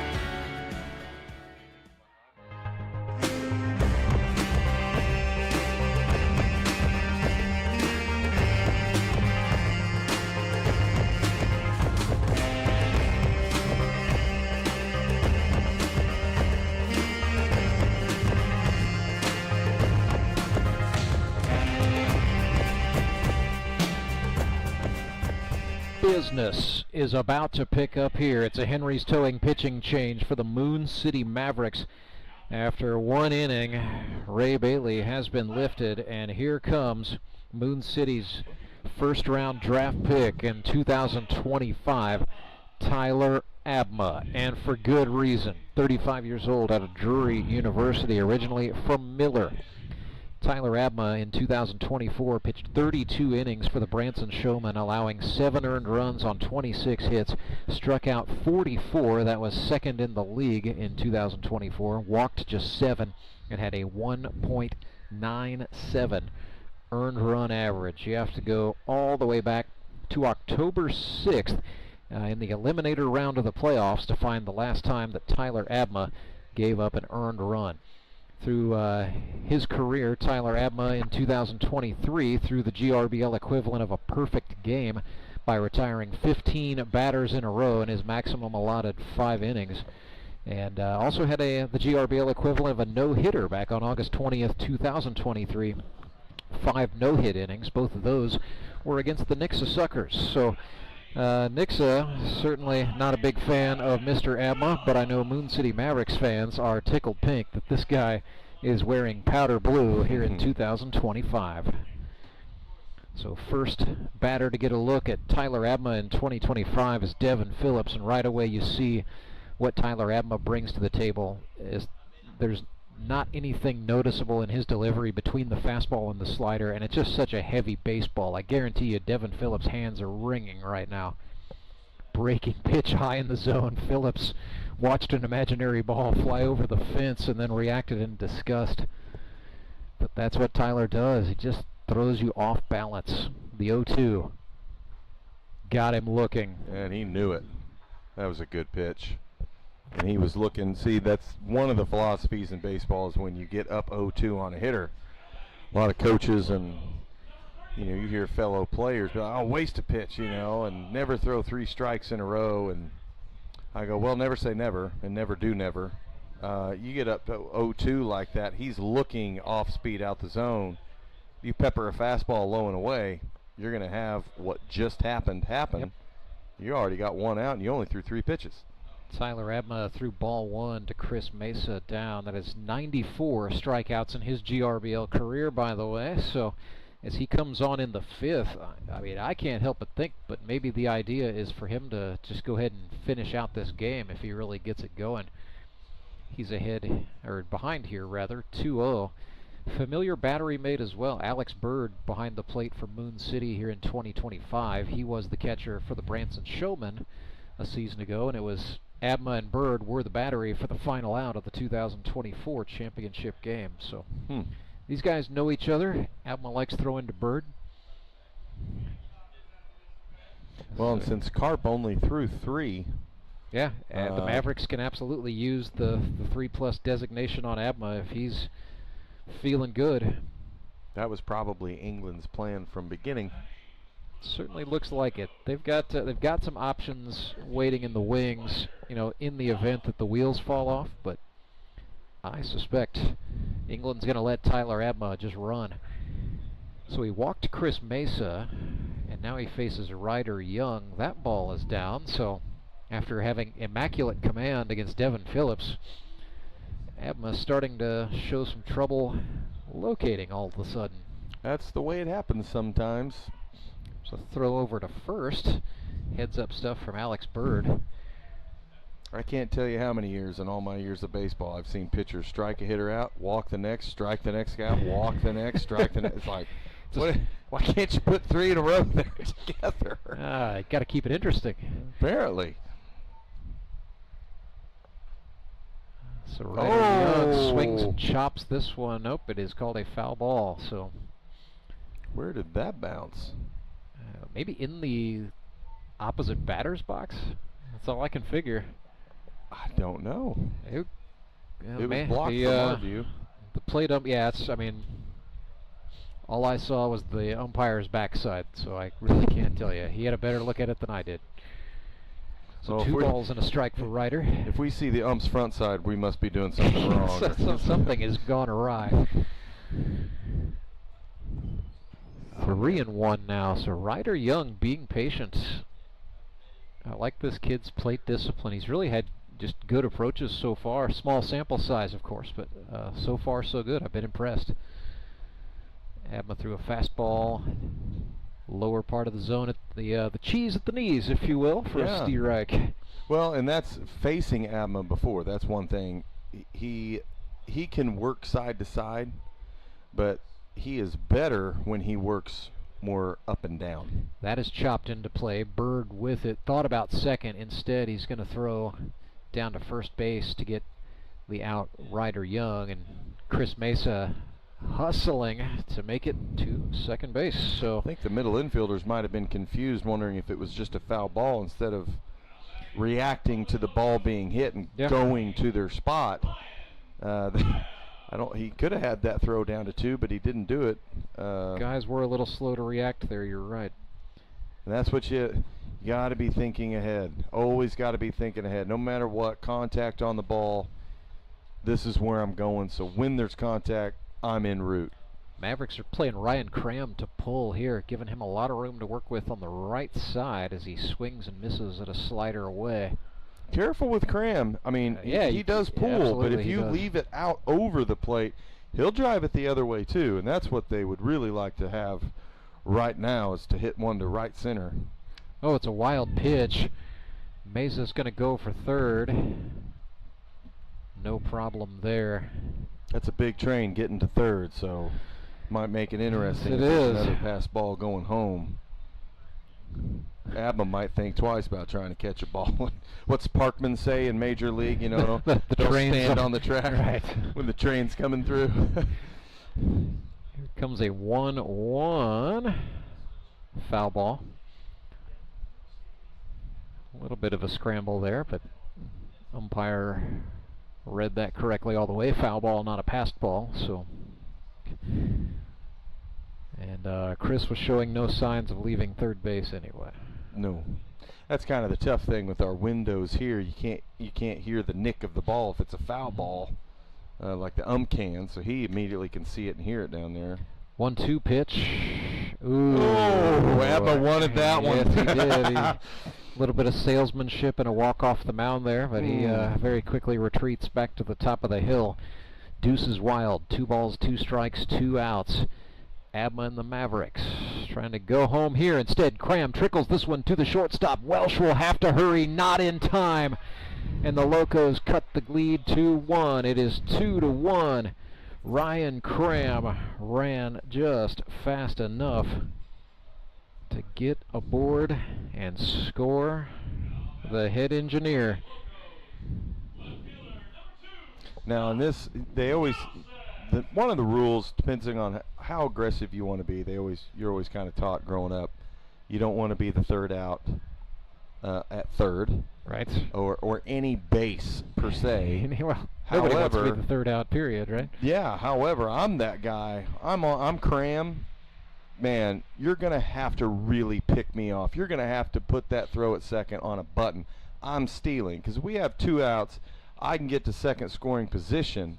Scotty can pop it out somewhere and just get a dying quill. I can score. We can tie this thing up before we get to the halfway point, the true halfway point. I guess we're at the halfway point now. Yeah, of the game, we're the 5th, yeah. But we still got 4 innings left, but now it's a nothing ball game.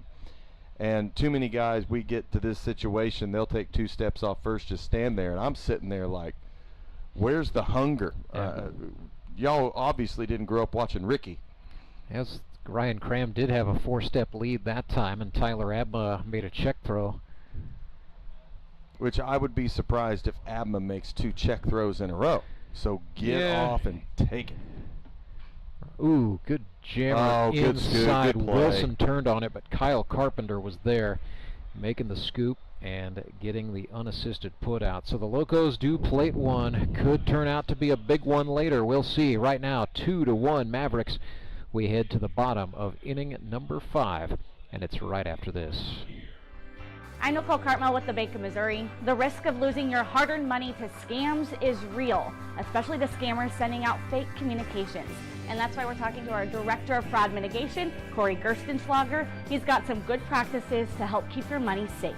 Thank you, Nicole.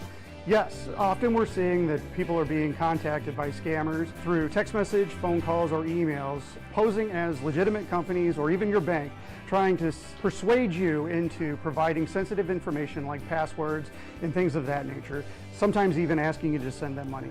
If you receive any kind of communication like this and you didn't ask for it, that's a good red flag that it isn't legitimate. So when you have those situations, get an actual number that you trust for that company, call them and verify the accuracy of the information that you're receiving. Good rule of thumb is make sure to check your accounts frequently and report any suspicious activity. Thanks, Corey. At the Bank of Missouri, we help you live well, bank well.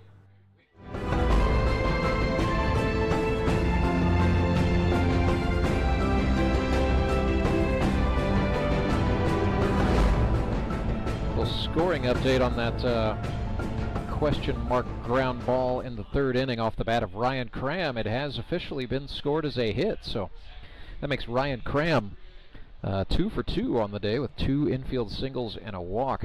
More importantly for the Moon City Mavericks, however, they have a 2-1 advantage as we get ready to start the bottom of the 5th. This will be Republic pitcher Skyler Henson's 5th and final inning of eligibility. The first batter he sees is Nick Bacon.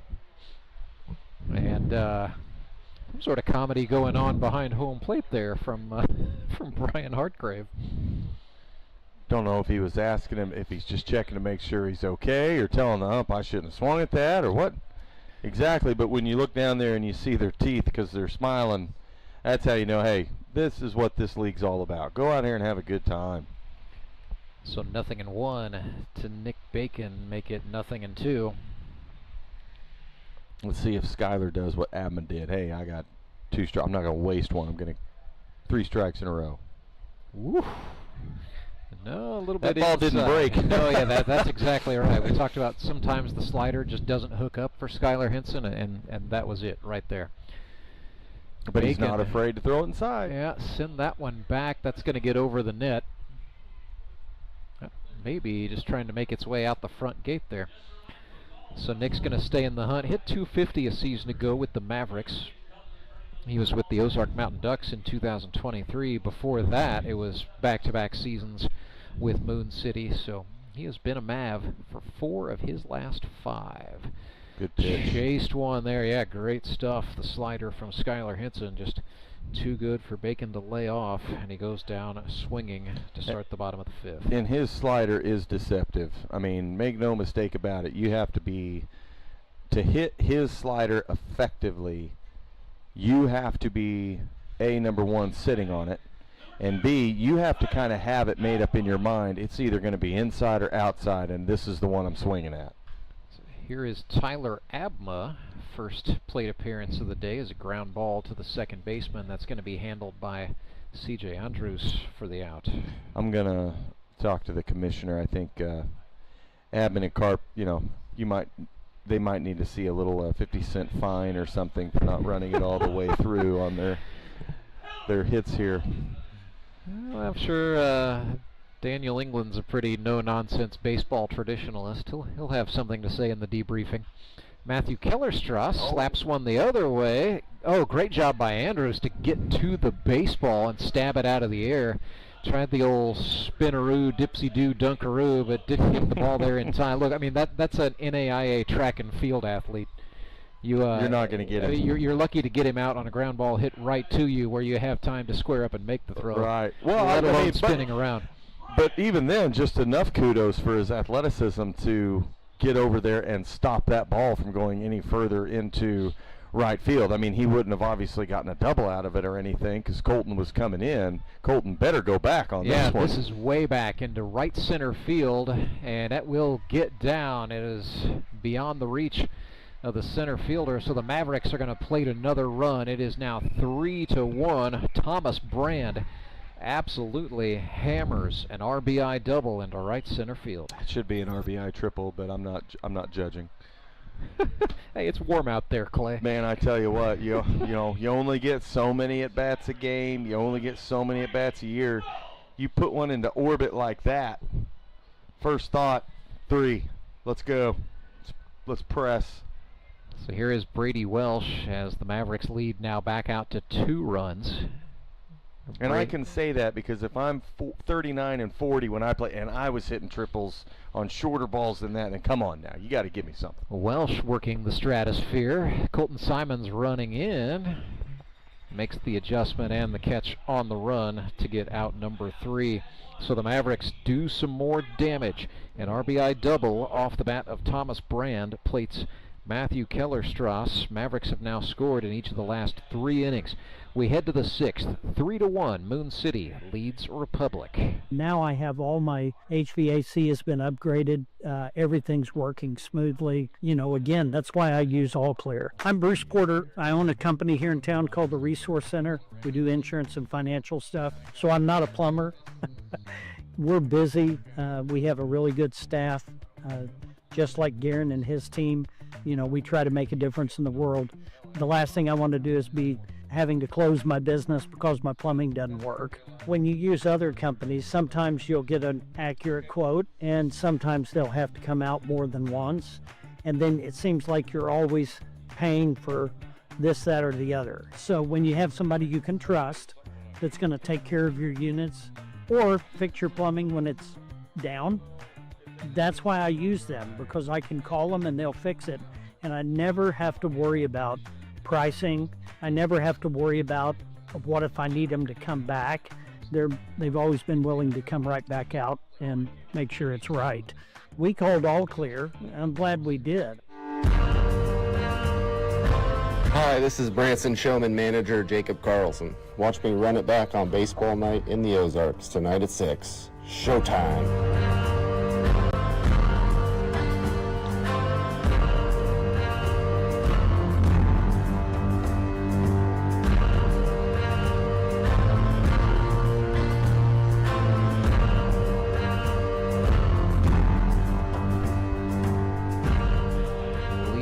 Griffith Jr. steps in for the Republic Locos. His team trails the Moon City Mavericks 3-1. Tyler Abma back on the hill for City to start inning number 6. 2-hop chopper to Brady Welsh, and the Moon City shortstop gloves that one and slings it to Kyle Carpenter at first for the out. There's nothing like throwing one pitch and getting ground ball outs. Sure, Tyler Abma will take that, especially with it being the first outing of the year, and he's sort of found himself tasked with protecting the advantage in a tight game. You take your outs any way you can. Caden Kaufman swings and fouls back a slider. Great bit of gamesmanship this morning. So Caden Kaufman is the younger brother of Caleb Kaufman, who was a rookie with the Republic Locos last year. Caleb now with the Springfield Metropolitans, but the brothers took a picture of themselves this morning eating breakfast in their uniforms, like hats and jerseys. And Caleb Kaufman's caption was, "Breakfast with the enemy. Don't worry, I ate my food and drank my milk faster," because brothers have to compete at everything. Oh, they do. Locos and Mets, by the way, don't play each other until September 7th. That means we have a full calendar month of Kaufman on Kaufman teasing on social media, and I am here for it. Down on strikes goes Caden. His first look at Tyler Abma is a rough go. That's the kind of inning that Abma needs to have, though, especially right here, 6-7 before you get into 8-9. Don't go slapping the announcer's jinx on it just yet. That's only 2 gone, as here comes Skyler Henson, a very capable hitter. You just want to be able to have those kind of outs where you can throw one pitch. Oh my gosh, Brady Welsh, the throw just sort of died on him. had to range back onto the outfield grass to backhand that, and then he tried a jump shot all the way across the diamond. Skyler Henson just a little too quick to get over there. The only guy I've ever seen been able to do that was Jeter. The rest of the time, when you hit the hole, you got to anticipate your stop as well.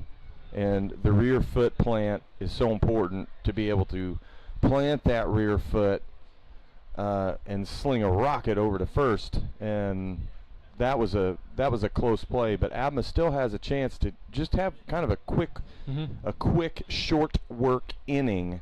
He threw one pitch, ground ball, struck another one out. Here you have two pitches and a guy on first, keeping the count low, not throwing much, just throw a ground ball right here, easy out at second or first. Grounder to the third baseman, Tanner Kellerstrass. Oh no, and it did not go into the first baseman's mitt, so a mistake on the infield for the Mavericks. Could that come back and cost Tyler Abma and company, as now a game-tying run is aboard? That's C.J. Andrews.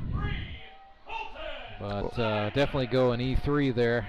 Well, the rule that we always ran by was, you know, for every error you commit on a field, that's just a run. Better let it go. Like, count in your head, that's a run. Runners in one runner in scoring position, one on first. Colton's going to have to hit a really good drive to get both of these guys in, but he can still get a good base hit and get one. It's 2 on, 2 out. Tyler Abma starts Colton Simons with a fastball. Swing and a miss. There he took his big rip. Now here's where he's starting to adjust. You see a little bit more knob out there. Not a full choke up, but it's going to be a shorter, quicker swing. Abma looking longingly back at the runner, Skyler Henson, and then he throws Simons a strike. Yeah, caused him to dip at the knees there, but it's a strike called nonetheless. 0-2. Abma, after watching his defense struggle a little bit, is saying to himself, fine, I'll just do this. Oh! Simons turned on it and ripped it, but it is foul down the left field line. And that was, he definitely made the adjustment there. He's choked up probably a full inch on the knob, maybe even an inch and a half. And that was short and quick. So short and quick that he pulled it foul over a pitch that was over the middle. So Colton's definitely a two-strike hitter. He's got a very fundamental, basic approach. And you do that, the baseball gods will reward you a lot of the time. Oof. Not that time. Slider for a strikeout.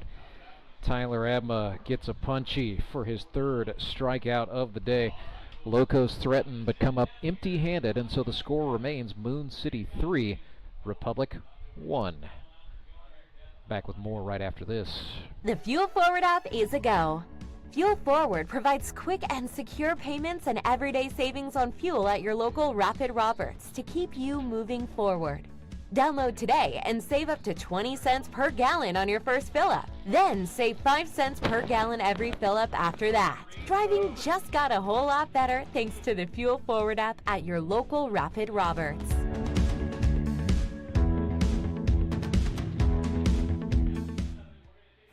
Acme Towing Company. That's too far away. Let Henry's do it.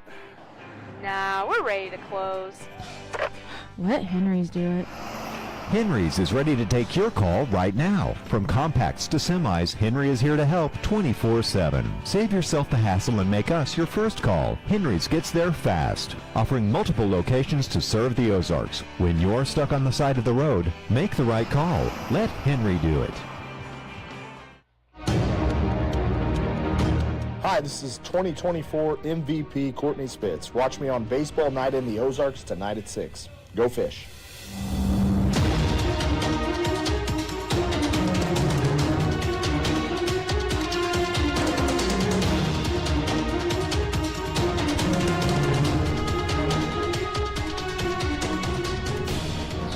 Towing pitching change for the Republic Locos as Skyler Henson hit his maximum allotted 5 innings of work. Ended up conceding 3 runs. 2 of them were earned. So it is 3-1 the score. Ryan Cram on to pitch for the Republic Locos, the right-handed HVAC installer from Nixa, Missouri, 24 years old, went to Nixa High School. That's where he played his high school baseball. A season ago, Ryan Cram was a member of the Moon City Mavericks, pitched 13 innings for the club, and got roughed up. Gave up 13 runs on 20 hits, struck out 9, walked 9. That's a number he will look to bring down, and the ERA was a high 9.00. If you venture back a season, Ryan Cram was very good on the mound for the Nixa Suckers, where he pitched 13 innings, mostly as a reliever. Gave up 4 earned runs on 10 hits, struck out 11, and walked 4, so it was a 2.77 ERA back in 2023. And so if you're Ryan Cram, you're looking to return to form. He dealt with some arm soreness and some other issues where he was simply not at his best in 2024. Looks to be feeling good, has at least told me he was feeling good, so I am expecting a better, sharper Ryan Cram here in 2025. Colton Simons has moved over to play center field for Republic as the corresponding move. And I do believe their right fielder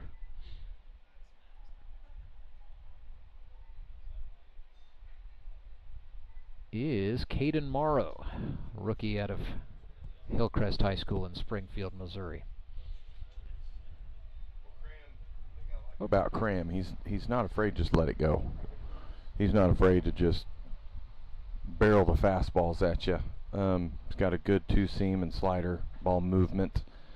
But he's aggressive. He's not, trying to make the cute pitch, the perfect pitch. He trusts his stuff and he just goes after you. Ooh, that one went wild for ball 4. Tanner Kellerstrass is aboard for the Mavericks here in the bottom of the 6th. Looking out across the field for the Locos. Ryder Young at first, C.J. Andrews still at second. It is still Caden Kaufman at shortstop and Leon Griffith at third. Devin Phillips is behind the plate.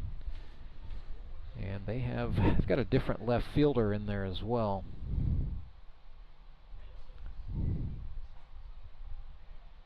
I believe that is Jordan Henson.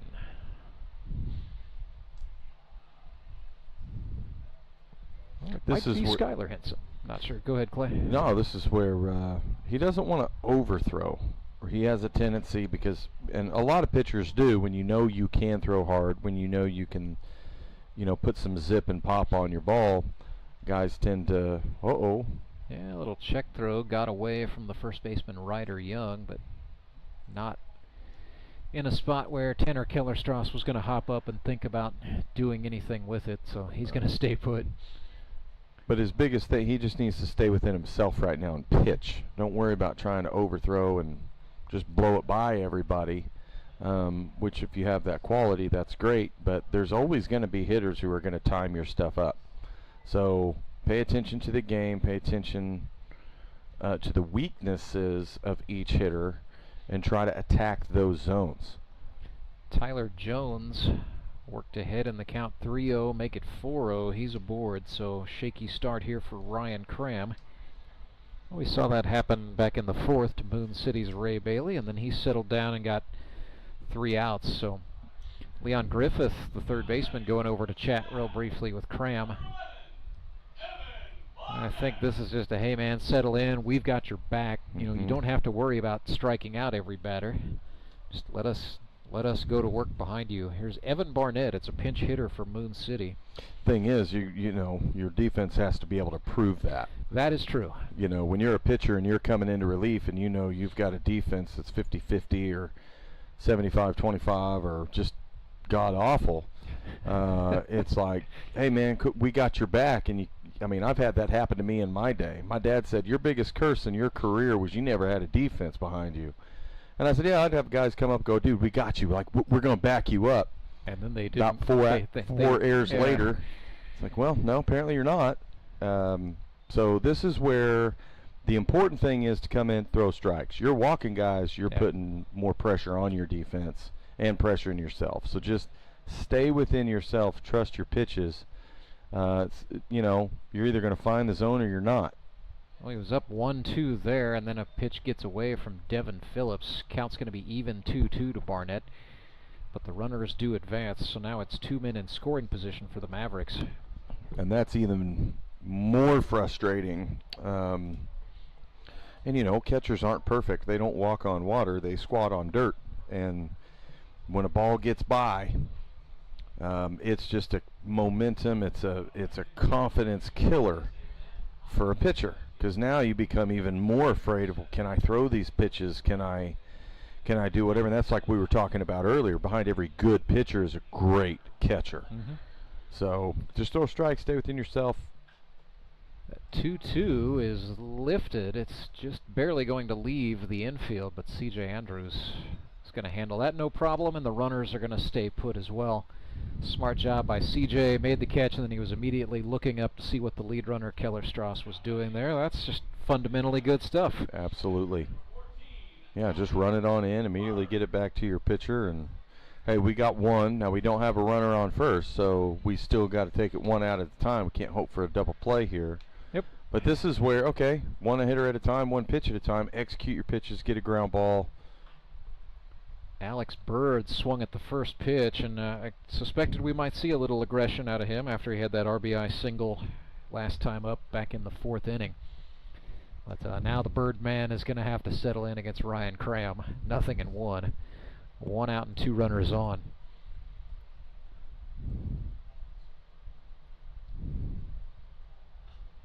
Don't overthrow it. Stay within yourself. And it's so tempting because pitchers want to be intimidating. They want hitters to fear them, not want to face them. But at the same time, it's like you're up or you're down by 2, and the Mavs have an opportunity right here to really create some run space. Stay within yourself. Throw pop fly. Throw a ground ball. Just get the outs. 2-1 to Alex Bird. Good pitch there. Yes, it was. Cram took a little something off that slider, and we're back even 2-2. It's Ryan from the belt. Looked like he tried the same thing, but left it a little short that time, and Alex Bird watched it go down for ball 3. And like we've seen the majority of the day, those pitches that are just right off of the plate, you're wondering if that crosswind has anything to do with it, and if he feels he's fighting that. But he went to the hook again. He was just staying consistent. And he got it. He got the strikeout. That's a big strikeout. And that is a huge strikeout, because when you have runners on second and third, and you've got no outs or you've got 1 out, you are behind the 8 ball. And so for him to kind of settle in, trust his pitches, and just execute them like that shows a real maturity on his part. Kyle Carpenter was thinking about driving in 2 runs there, swung over the top. But hey, grip and rip league, first pitch, that's what you do. Sometimes that may be the best pitch you see. Kyle, sponsored by Key Cornerstone Realty. 0-1, swung on, grounded right side. Ryder Young is going to have a tough play, and Ryan Cram held on, and yes, he did, dragged the foot and touched the bag. It's a great play by Ryan Cram, and a great bit of officiating there from Ryan Cargyle on the bases as well. So the Locos do get out of that jam. Score remains Moon City 3, Republic Locos 1. We are headed to the stretch inning, and it's right after this. When Gary and Sandra Henry started Henry's Towing nearly 5 decades ago, customers knew that Henry would be the guy coming to help. People would call and ask to let Henry do it. And as Springfield has grown, our family has grown as well, so there's always someone around to come help you out. Everyone at Henry's is a member of the family, fully trained and as dependable as the original. With a family this size, help is always right around the corner. So if you find yourself in need of roadside assistance, remember to call the name you've grown to know and trust. Remember to let Henry do it! Do you ever wake up and feel like you're already out of energy? I haven't felt that way since I started doing yoga. You do yoga? Every morning. Best change I've ever made. Try our community classes for only $8. Sumit's Hot Yoga. You are going to feel awesome!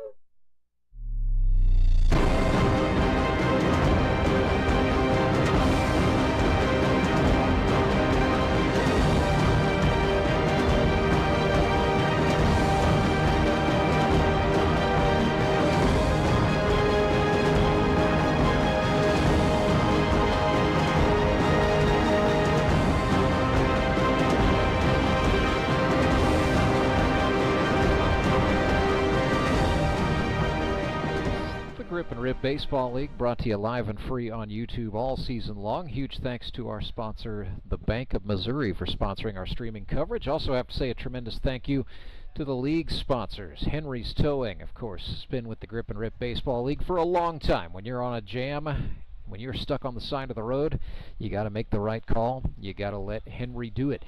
And we'll say a big thank you to Burl Behavioral Health, new sponsor for 2025, sponsoring mound visits, and we'll hear from those folks a little bit later in the 7th inning stretch. But Burl Behavioral Health, with clinics all across southwest Missouri serving you.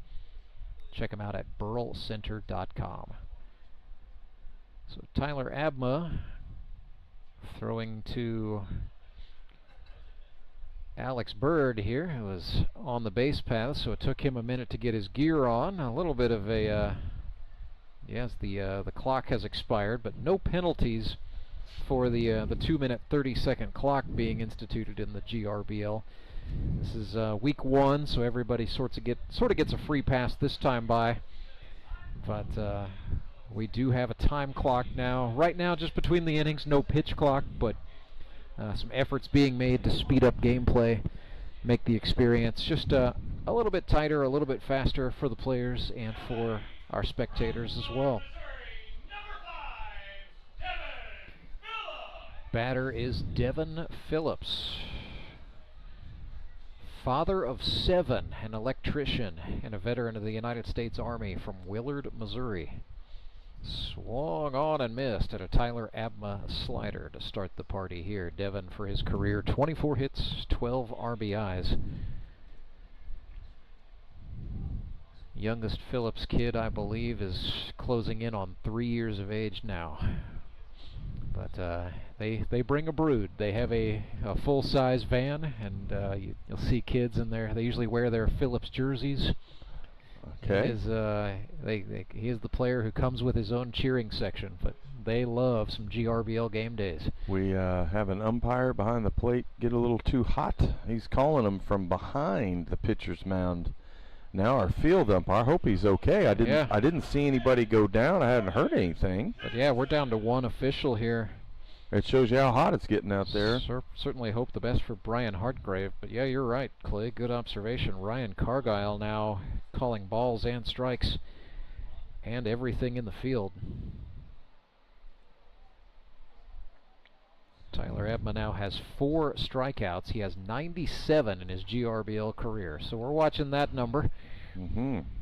Batter here is Jordan Henson, another rookie from Monette, Missouri. Do you know, during the tryouts and the draft this year, do we have the numbers on how many rookies are in this year's class? We have 20 true rookies, and then we also have several guys coming back off of gap years. But of the 85 players, we have 20 just true, brand new rookies. Jordan Henson, one of those. He's by trade a teacher at Logan Rogersville Middle School. Lines this one just foul. Boy, he was Skyler. Yeah, and yes, he is related to Skyler Henson. They are half brothers. Outstanding. He played a really good bat boy role down there just now, creating that, stopping it from rolling down to the pin. Well, hey, part of Skyler Henson's baseball career, he was a bat boy for the Springfield Cardinals at the ripe young age of 14. That was his first job. Is that 98 Ks? That is now 98 for Mr. Abma. I'll be darned. Came into the day with 93. Well, wouldn't that be great with our decade celebration of the GRBL? Started off with opening a little day. something. Yeah, a little opening day. Not a record, but just a good number for his career. Not that time, as Ryder Young grounded to the second baseman. Brandon Winder handling that one for Moon City, but it is a 1-2-3 inning for Tyler Abma and the Mavericks, and they maintain a 3-1 advantage. It is the 7th inning stretch, and in the Grip and Rip Baseball League, the 7th inning stretch is brought to you by Sumit's Hot Yoga, and at Sumit's Hot Yoga, you are going to feel awesome. I need to change. My workouts are too boring. Oh, I've got an amazing workout for you. Hot yoga. I've lost weight and I'm more flexible. Try our community classes for only $8. Sumit's Hot Yoga. You are going to feel awesome. Take a breath.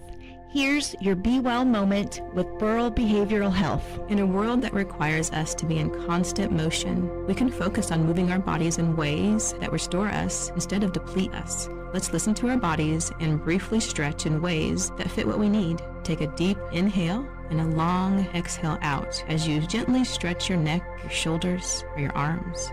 We deserve to build physical rest into our daily routines. For more wellness, visit BeWellCommunity.org.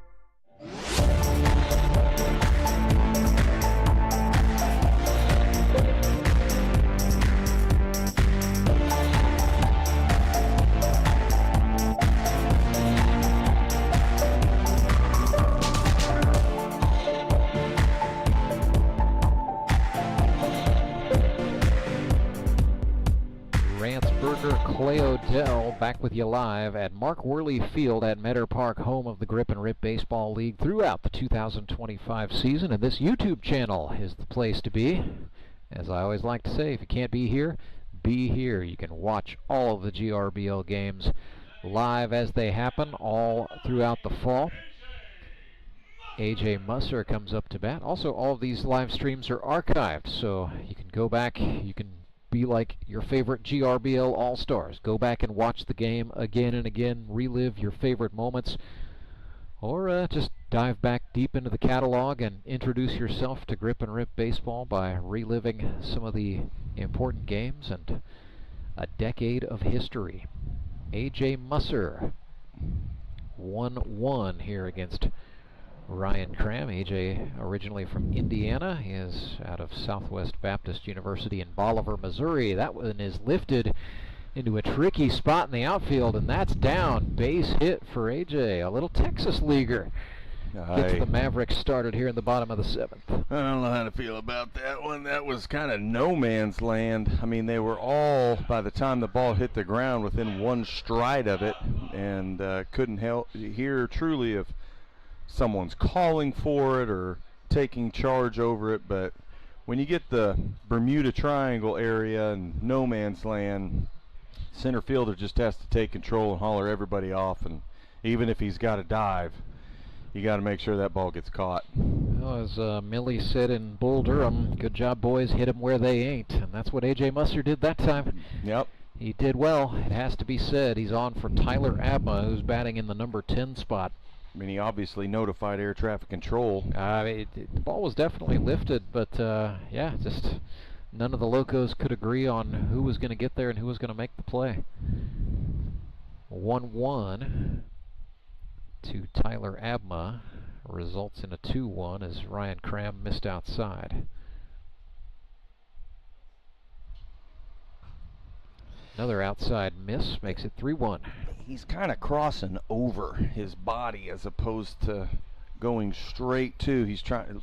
It looks like he's trying to overpower and therefore crossing. That's why a lot of those pitches are, unlike that one, are going to the side. That time he came downhill. It was grounded to the shortstop. Locos turn two. Nifty stuff up the middle. Caden Kaufman to C.J. Andrews to Ryder Young.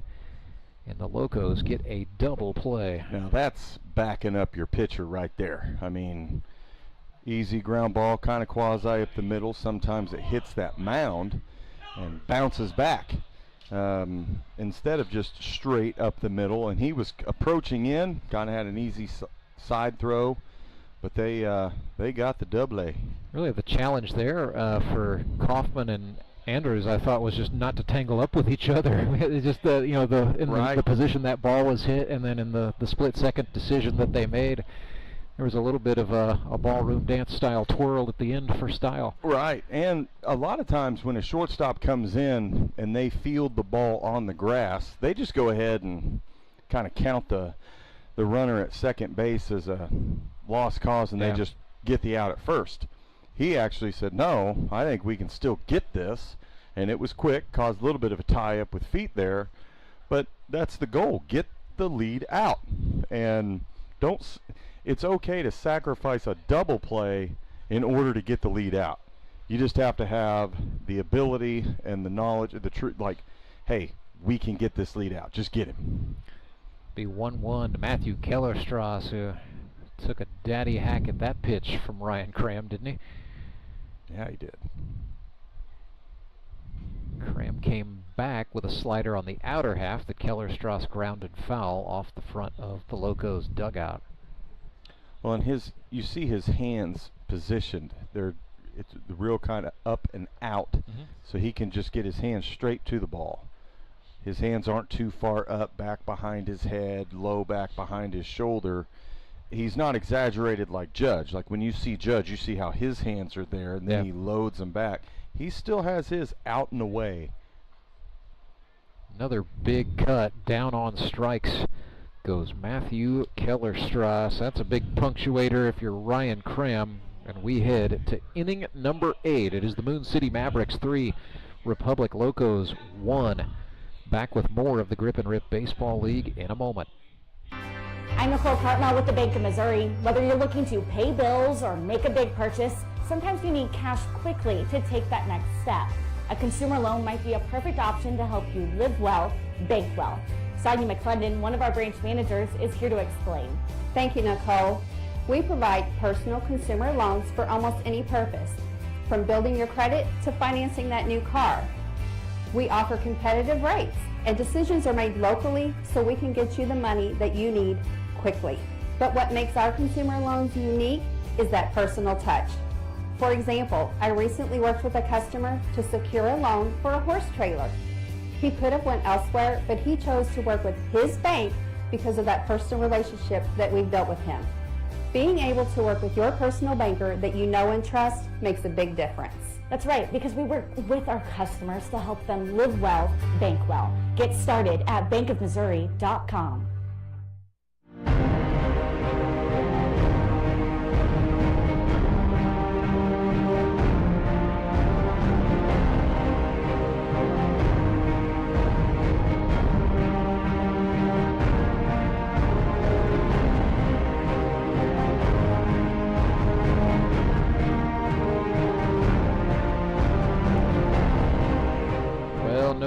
No surprise, Moon City sticking with Tyler Abma as we get ready to start the 8th inning. This ball game, Clay, we were just talking offline, an hour and 42 minutes old as it stands. So, hey, I'm going to go ahead and say give credit to that 2-minute 30-second changeover clock. The clock is working. It's doing its thing.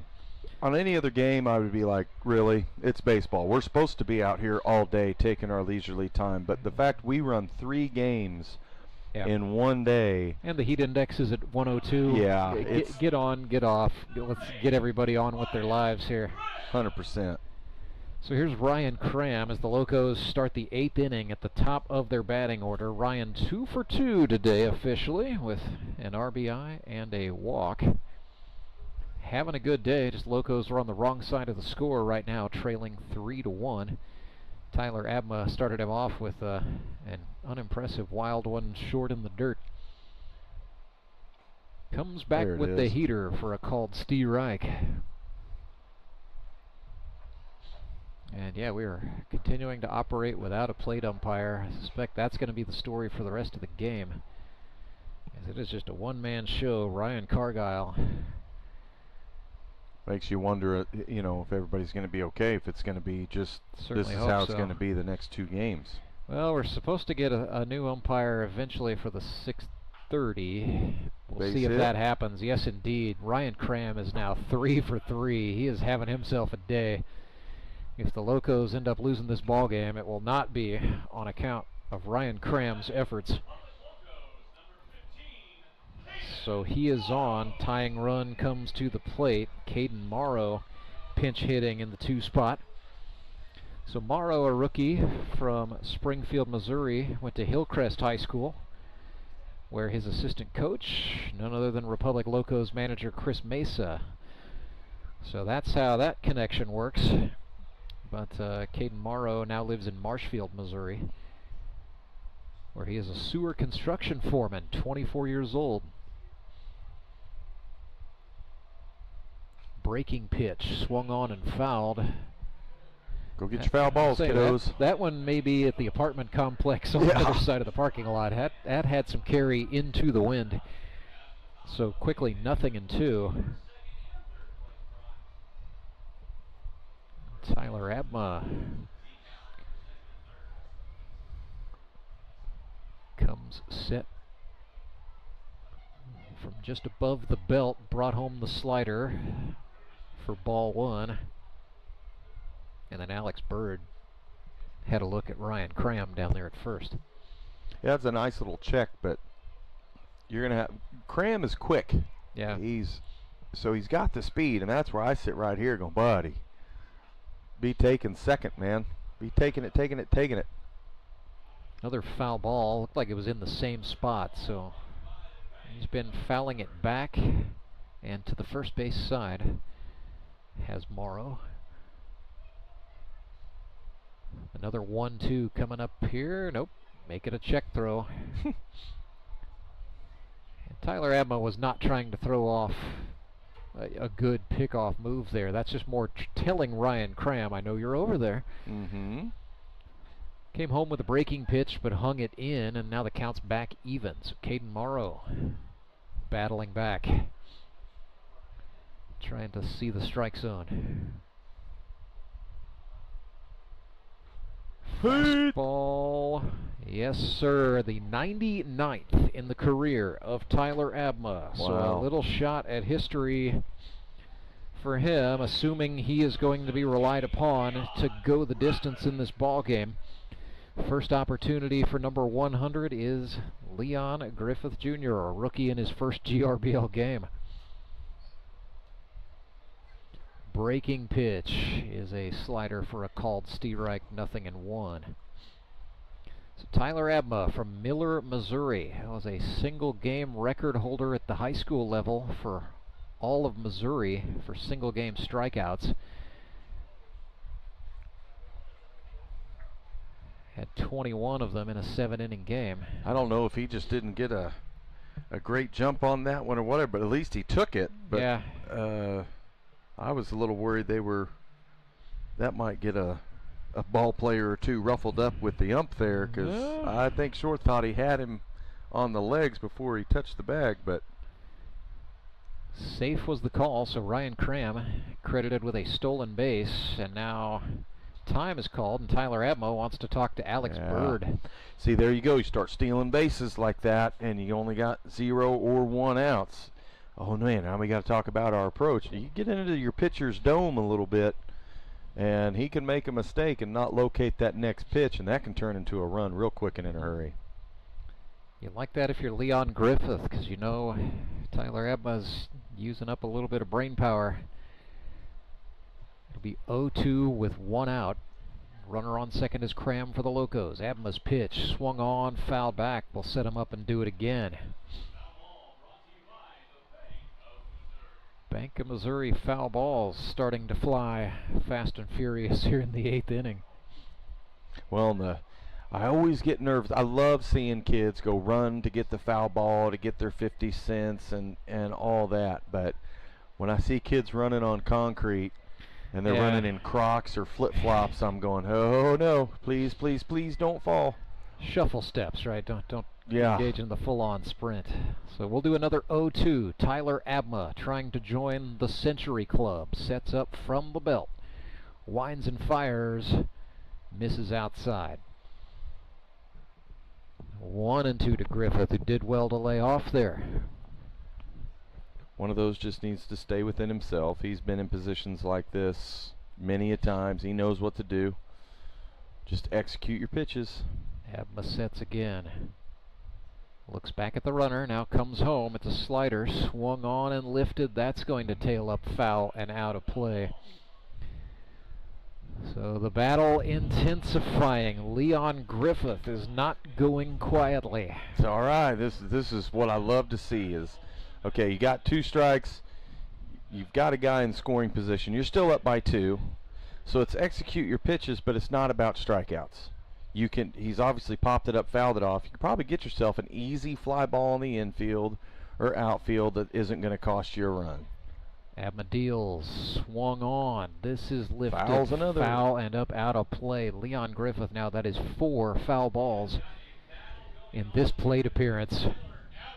Tyler Abma has got to be wondering, what do I have to do to put this guy away? And Griffith really doesn't seem bothered by the Abma heavy ball. No. And Abma doesn't necessarily seem to be putting a whole lot of mustard behind his fastball. I don't think so. He's just been locating. So he looks back at the runner, Cram, now comes home with a breaking pitch, and Griffith was way out in front of that one. That's foul in the parking lot on the left field side. Man. But yeah, that carried the batting cages, the fence. That may be out on Fremont Avenue. That's one he'd like to have back and have fair territory somewhere. With a little more patience on the swing, perhaps. Another 1-2 pitch after 5 foul balls. High cheese, down on strikes he goes, and Tyler Abma joins the GRBL Century Club. That is the 100th strikeout of Tyler Abma's career. Number 100, and he gets a tremendous ovation from the crowd. Short pause in the action, but Tyler is very quickly going to get back on the rubber because he's got a baseball game to think about here. So Caden Kaufman is up 0 for 2 on the day with a strikeout and a walk. And Ryan Cram's going to take off for third. Throw down, not in time. And Tanner Kellerstrass did well to stay with Cram as he sort of overslid the bag, but also credit Ryan for keeping that red glove on his left hand on third base. So that's 2 stolen bases for Ryan Cram. That takes, you know, depending on your coach, call it brave or talented or dumb with 2 outs to steal third. Well, he didn't make the third out at third base, did he? That's right. But that's where I go, hey, aggression's there. I like it. 0-2. Swung on and missed, and there's number 101 for good measure. So he gave up a single to Ryan Cram, and then Tyler Abma records 3 consecutive strikeouts. Moon City 3, Republic 1. Bottom of the 8th is next. It's Grip and Rip Baseball, live and free on YouTube. Acme Towing Company. That's too far away. Let Henry's do it. Nah, we're ready to close. Let Henry's do it. Henry's is ready to take your call right now. From compacts to semis, Henry is here to help 24/7. Save yourself the hassle and make us your first call. Henry's gets there fast, offering multiple locations to serve the Ozarks. When you're stuck on the side of the road, make the right call. Let Henry do it. At Central Bank, we've brought the home loan process closer to home. All of our lending decisions are made locally, right here in your community. So you get quick answers and loans that are tailored to meet your needs. So whether you're just starting your home buying journey or well on your way, Central Bank can help turn possibilities into realities. Apply online at centralbank.net or at any of our convenient locations. Central Bank. We do banking better. Member FDIC, Equal Housing Lender.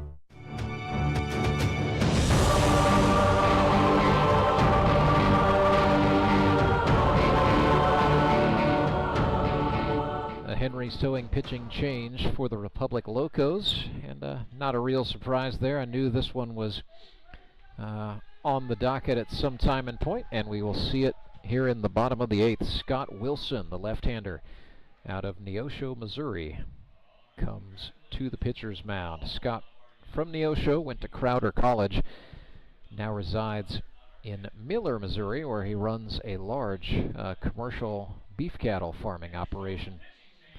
2024, Scott Wilson pitched 11 2/3 for the Locos, gave up 6 earned runs on 9 hits, struck out 9, walked 5, and he hit 3 batters. It was a 4.63 ERA. Scotty's best year pitching, probably have to kick it back to 2023, actually. He was with the Moon City Mavericks that year. He gave up 2 earned runs in 7 1/3, struck out 8. Really was good at coming on and limiting the damage. First batter he will face is Thomas Brand. Well, last time Brand put a heck of a stroke on that ball and put it far enough to, you know, give him a little bit of cushion around the base paths, not having to worry about making it from first all the way to home. If you pitch him inside, he's got the kind of that atypical left-hander inside cut swing. You put it there and he connects, be looking for it to go somewhere. Where you got to get him is in on his hands, either up on his hands, low and away, away from him to make him chase. Well, Thomas Brand did not chase that one upstairs. Instead, he draws the walk. It's kind of seen a little bit of that today with relief pitchers coming on and walking the first batter they have faced.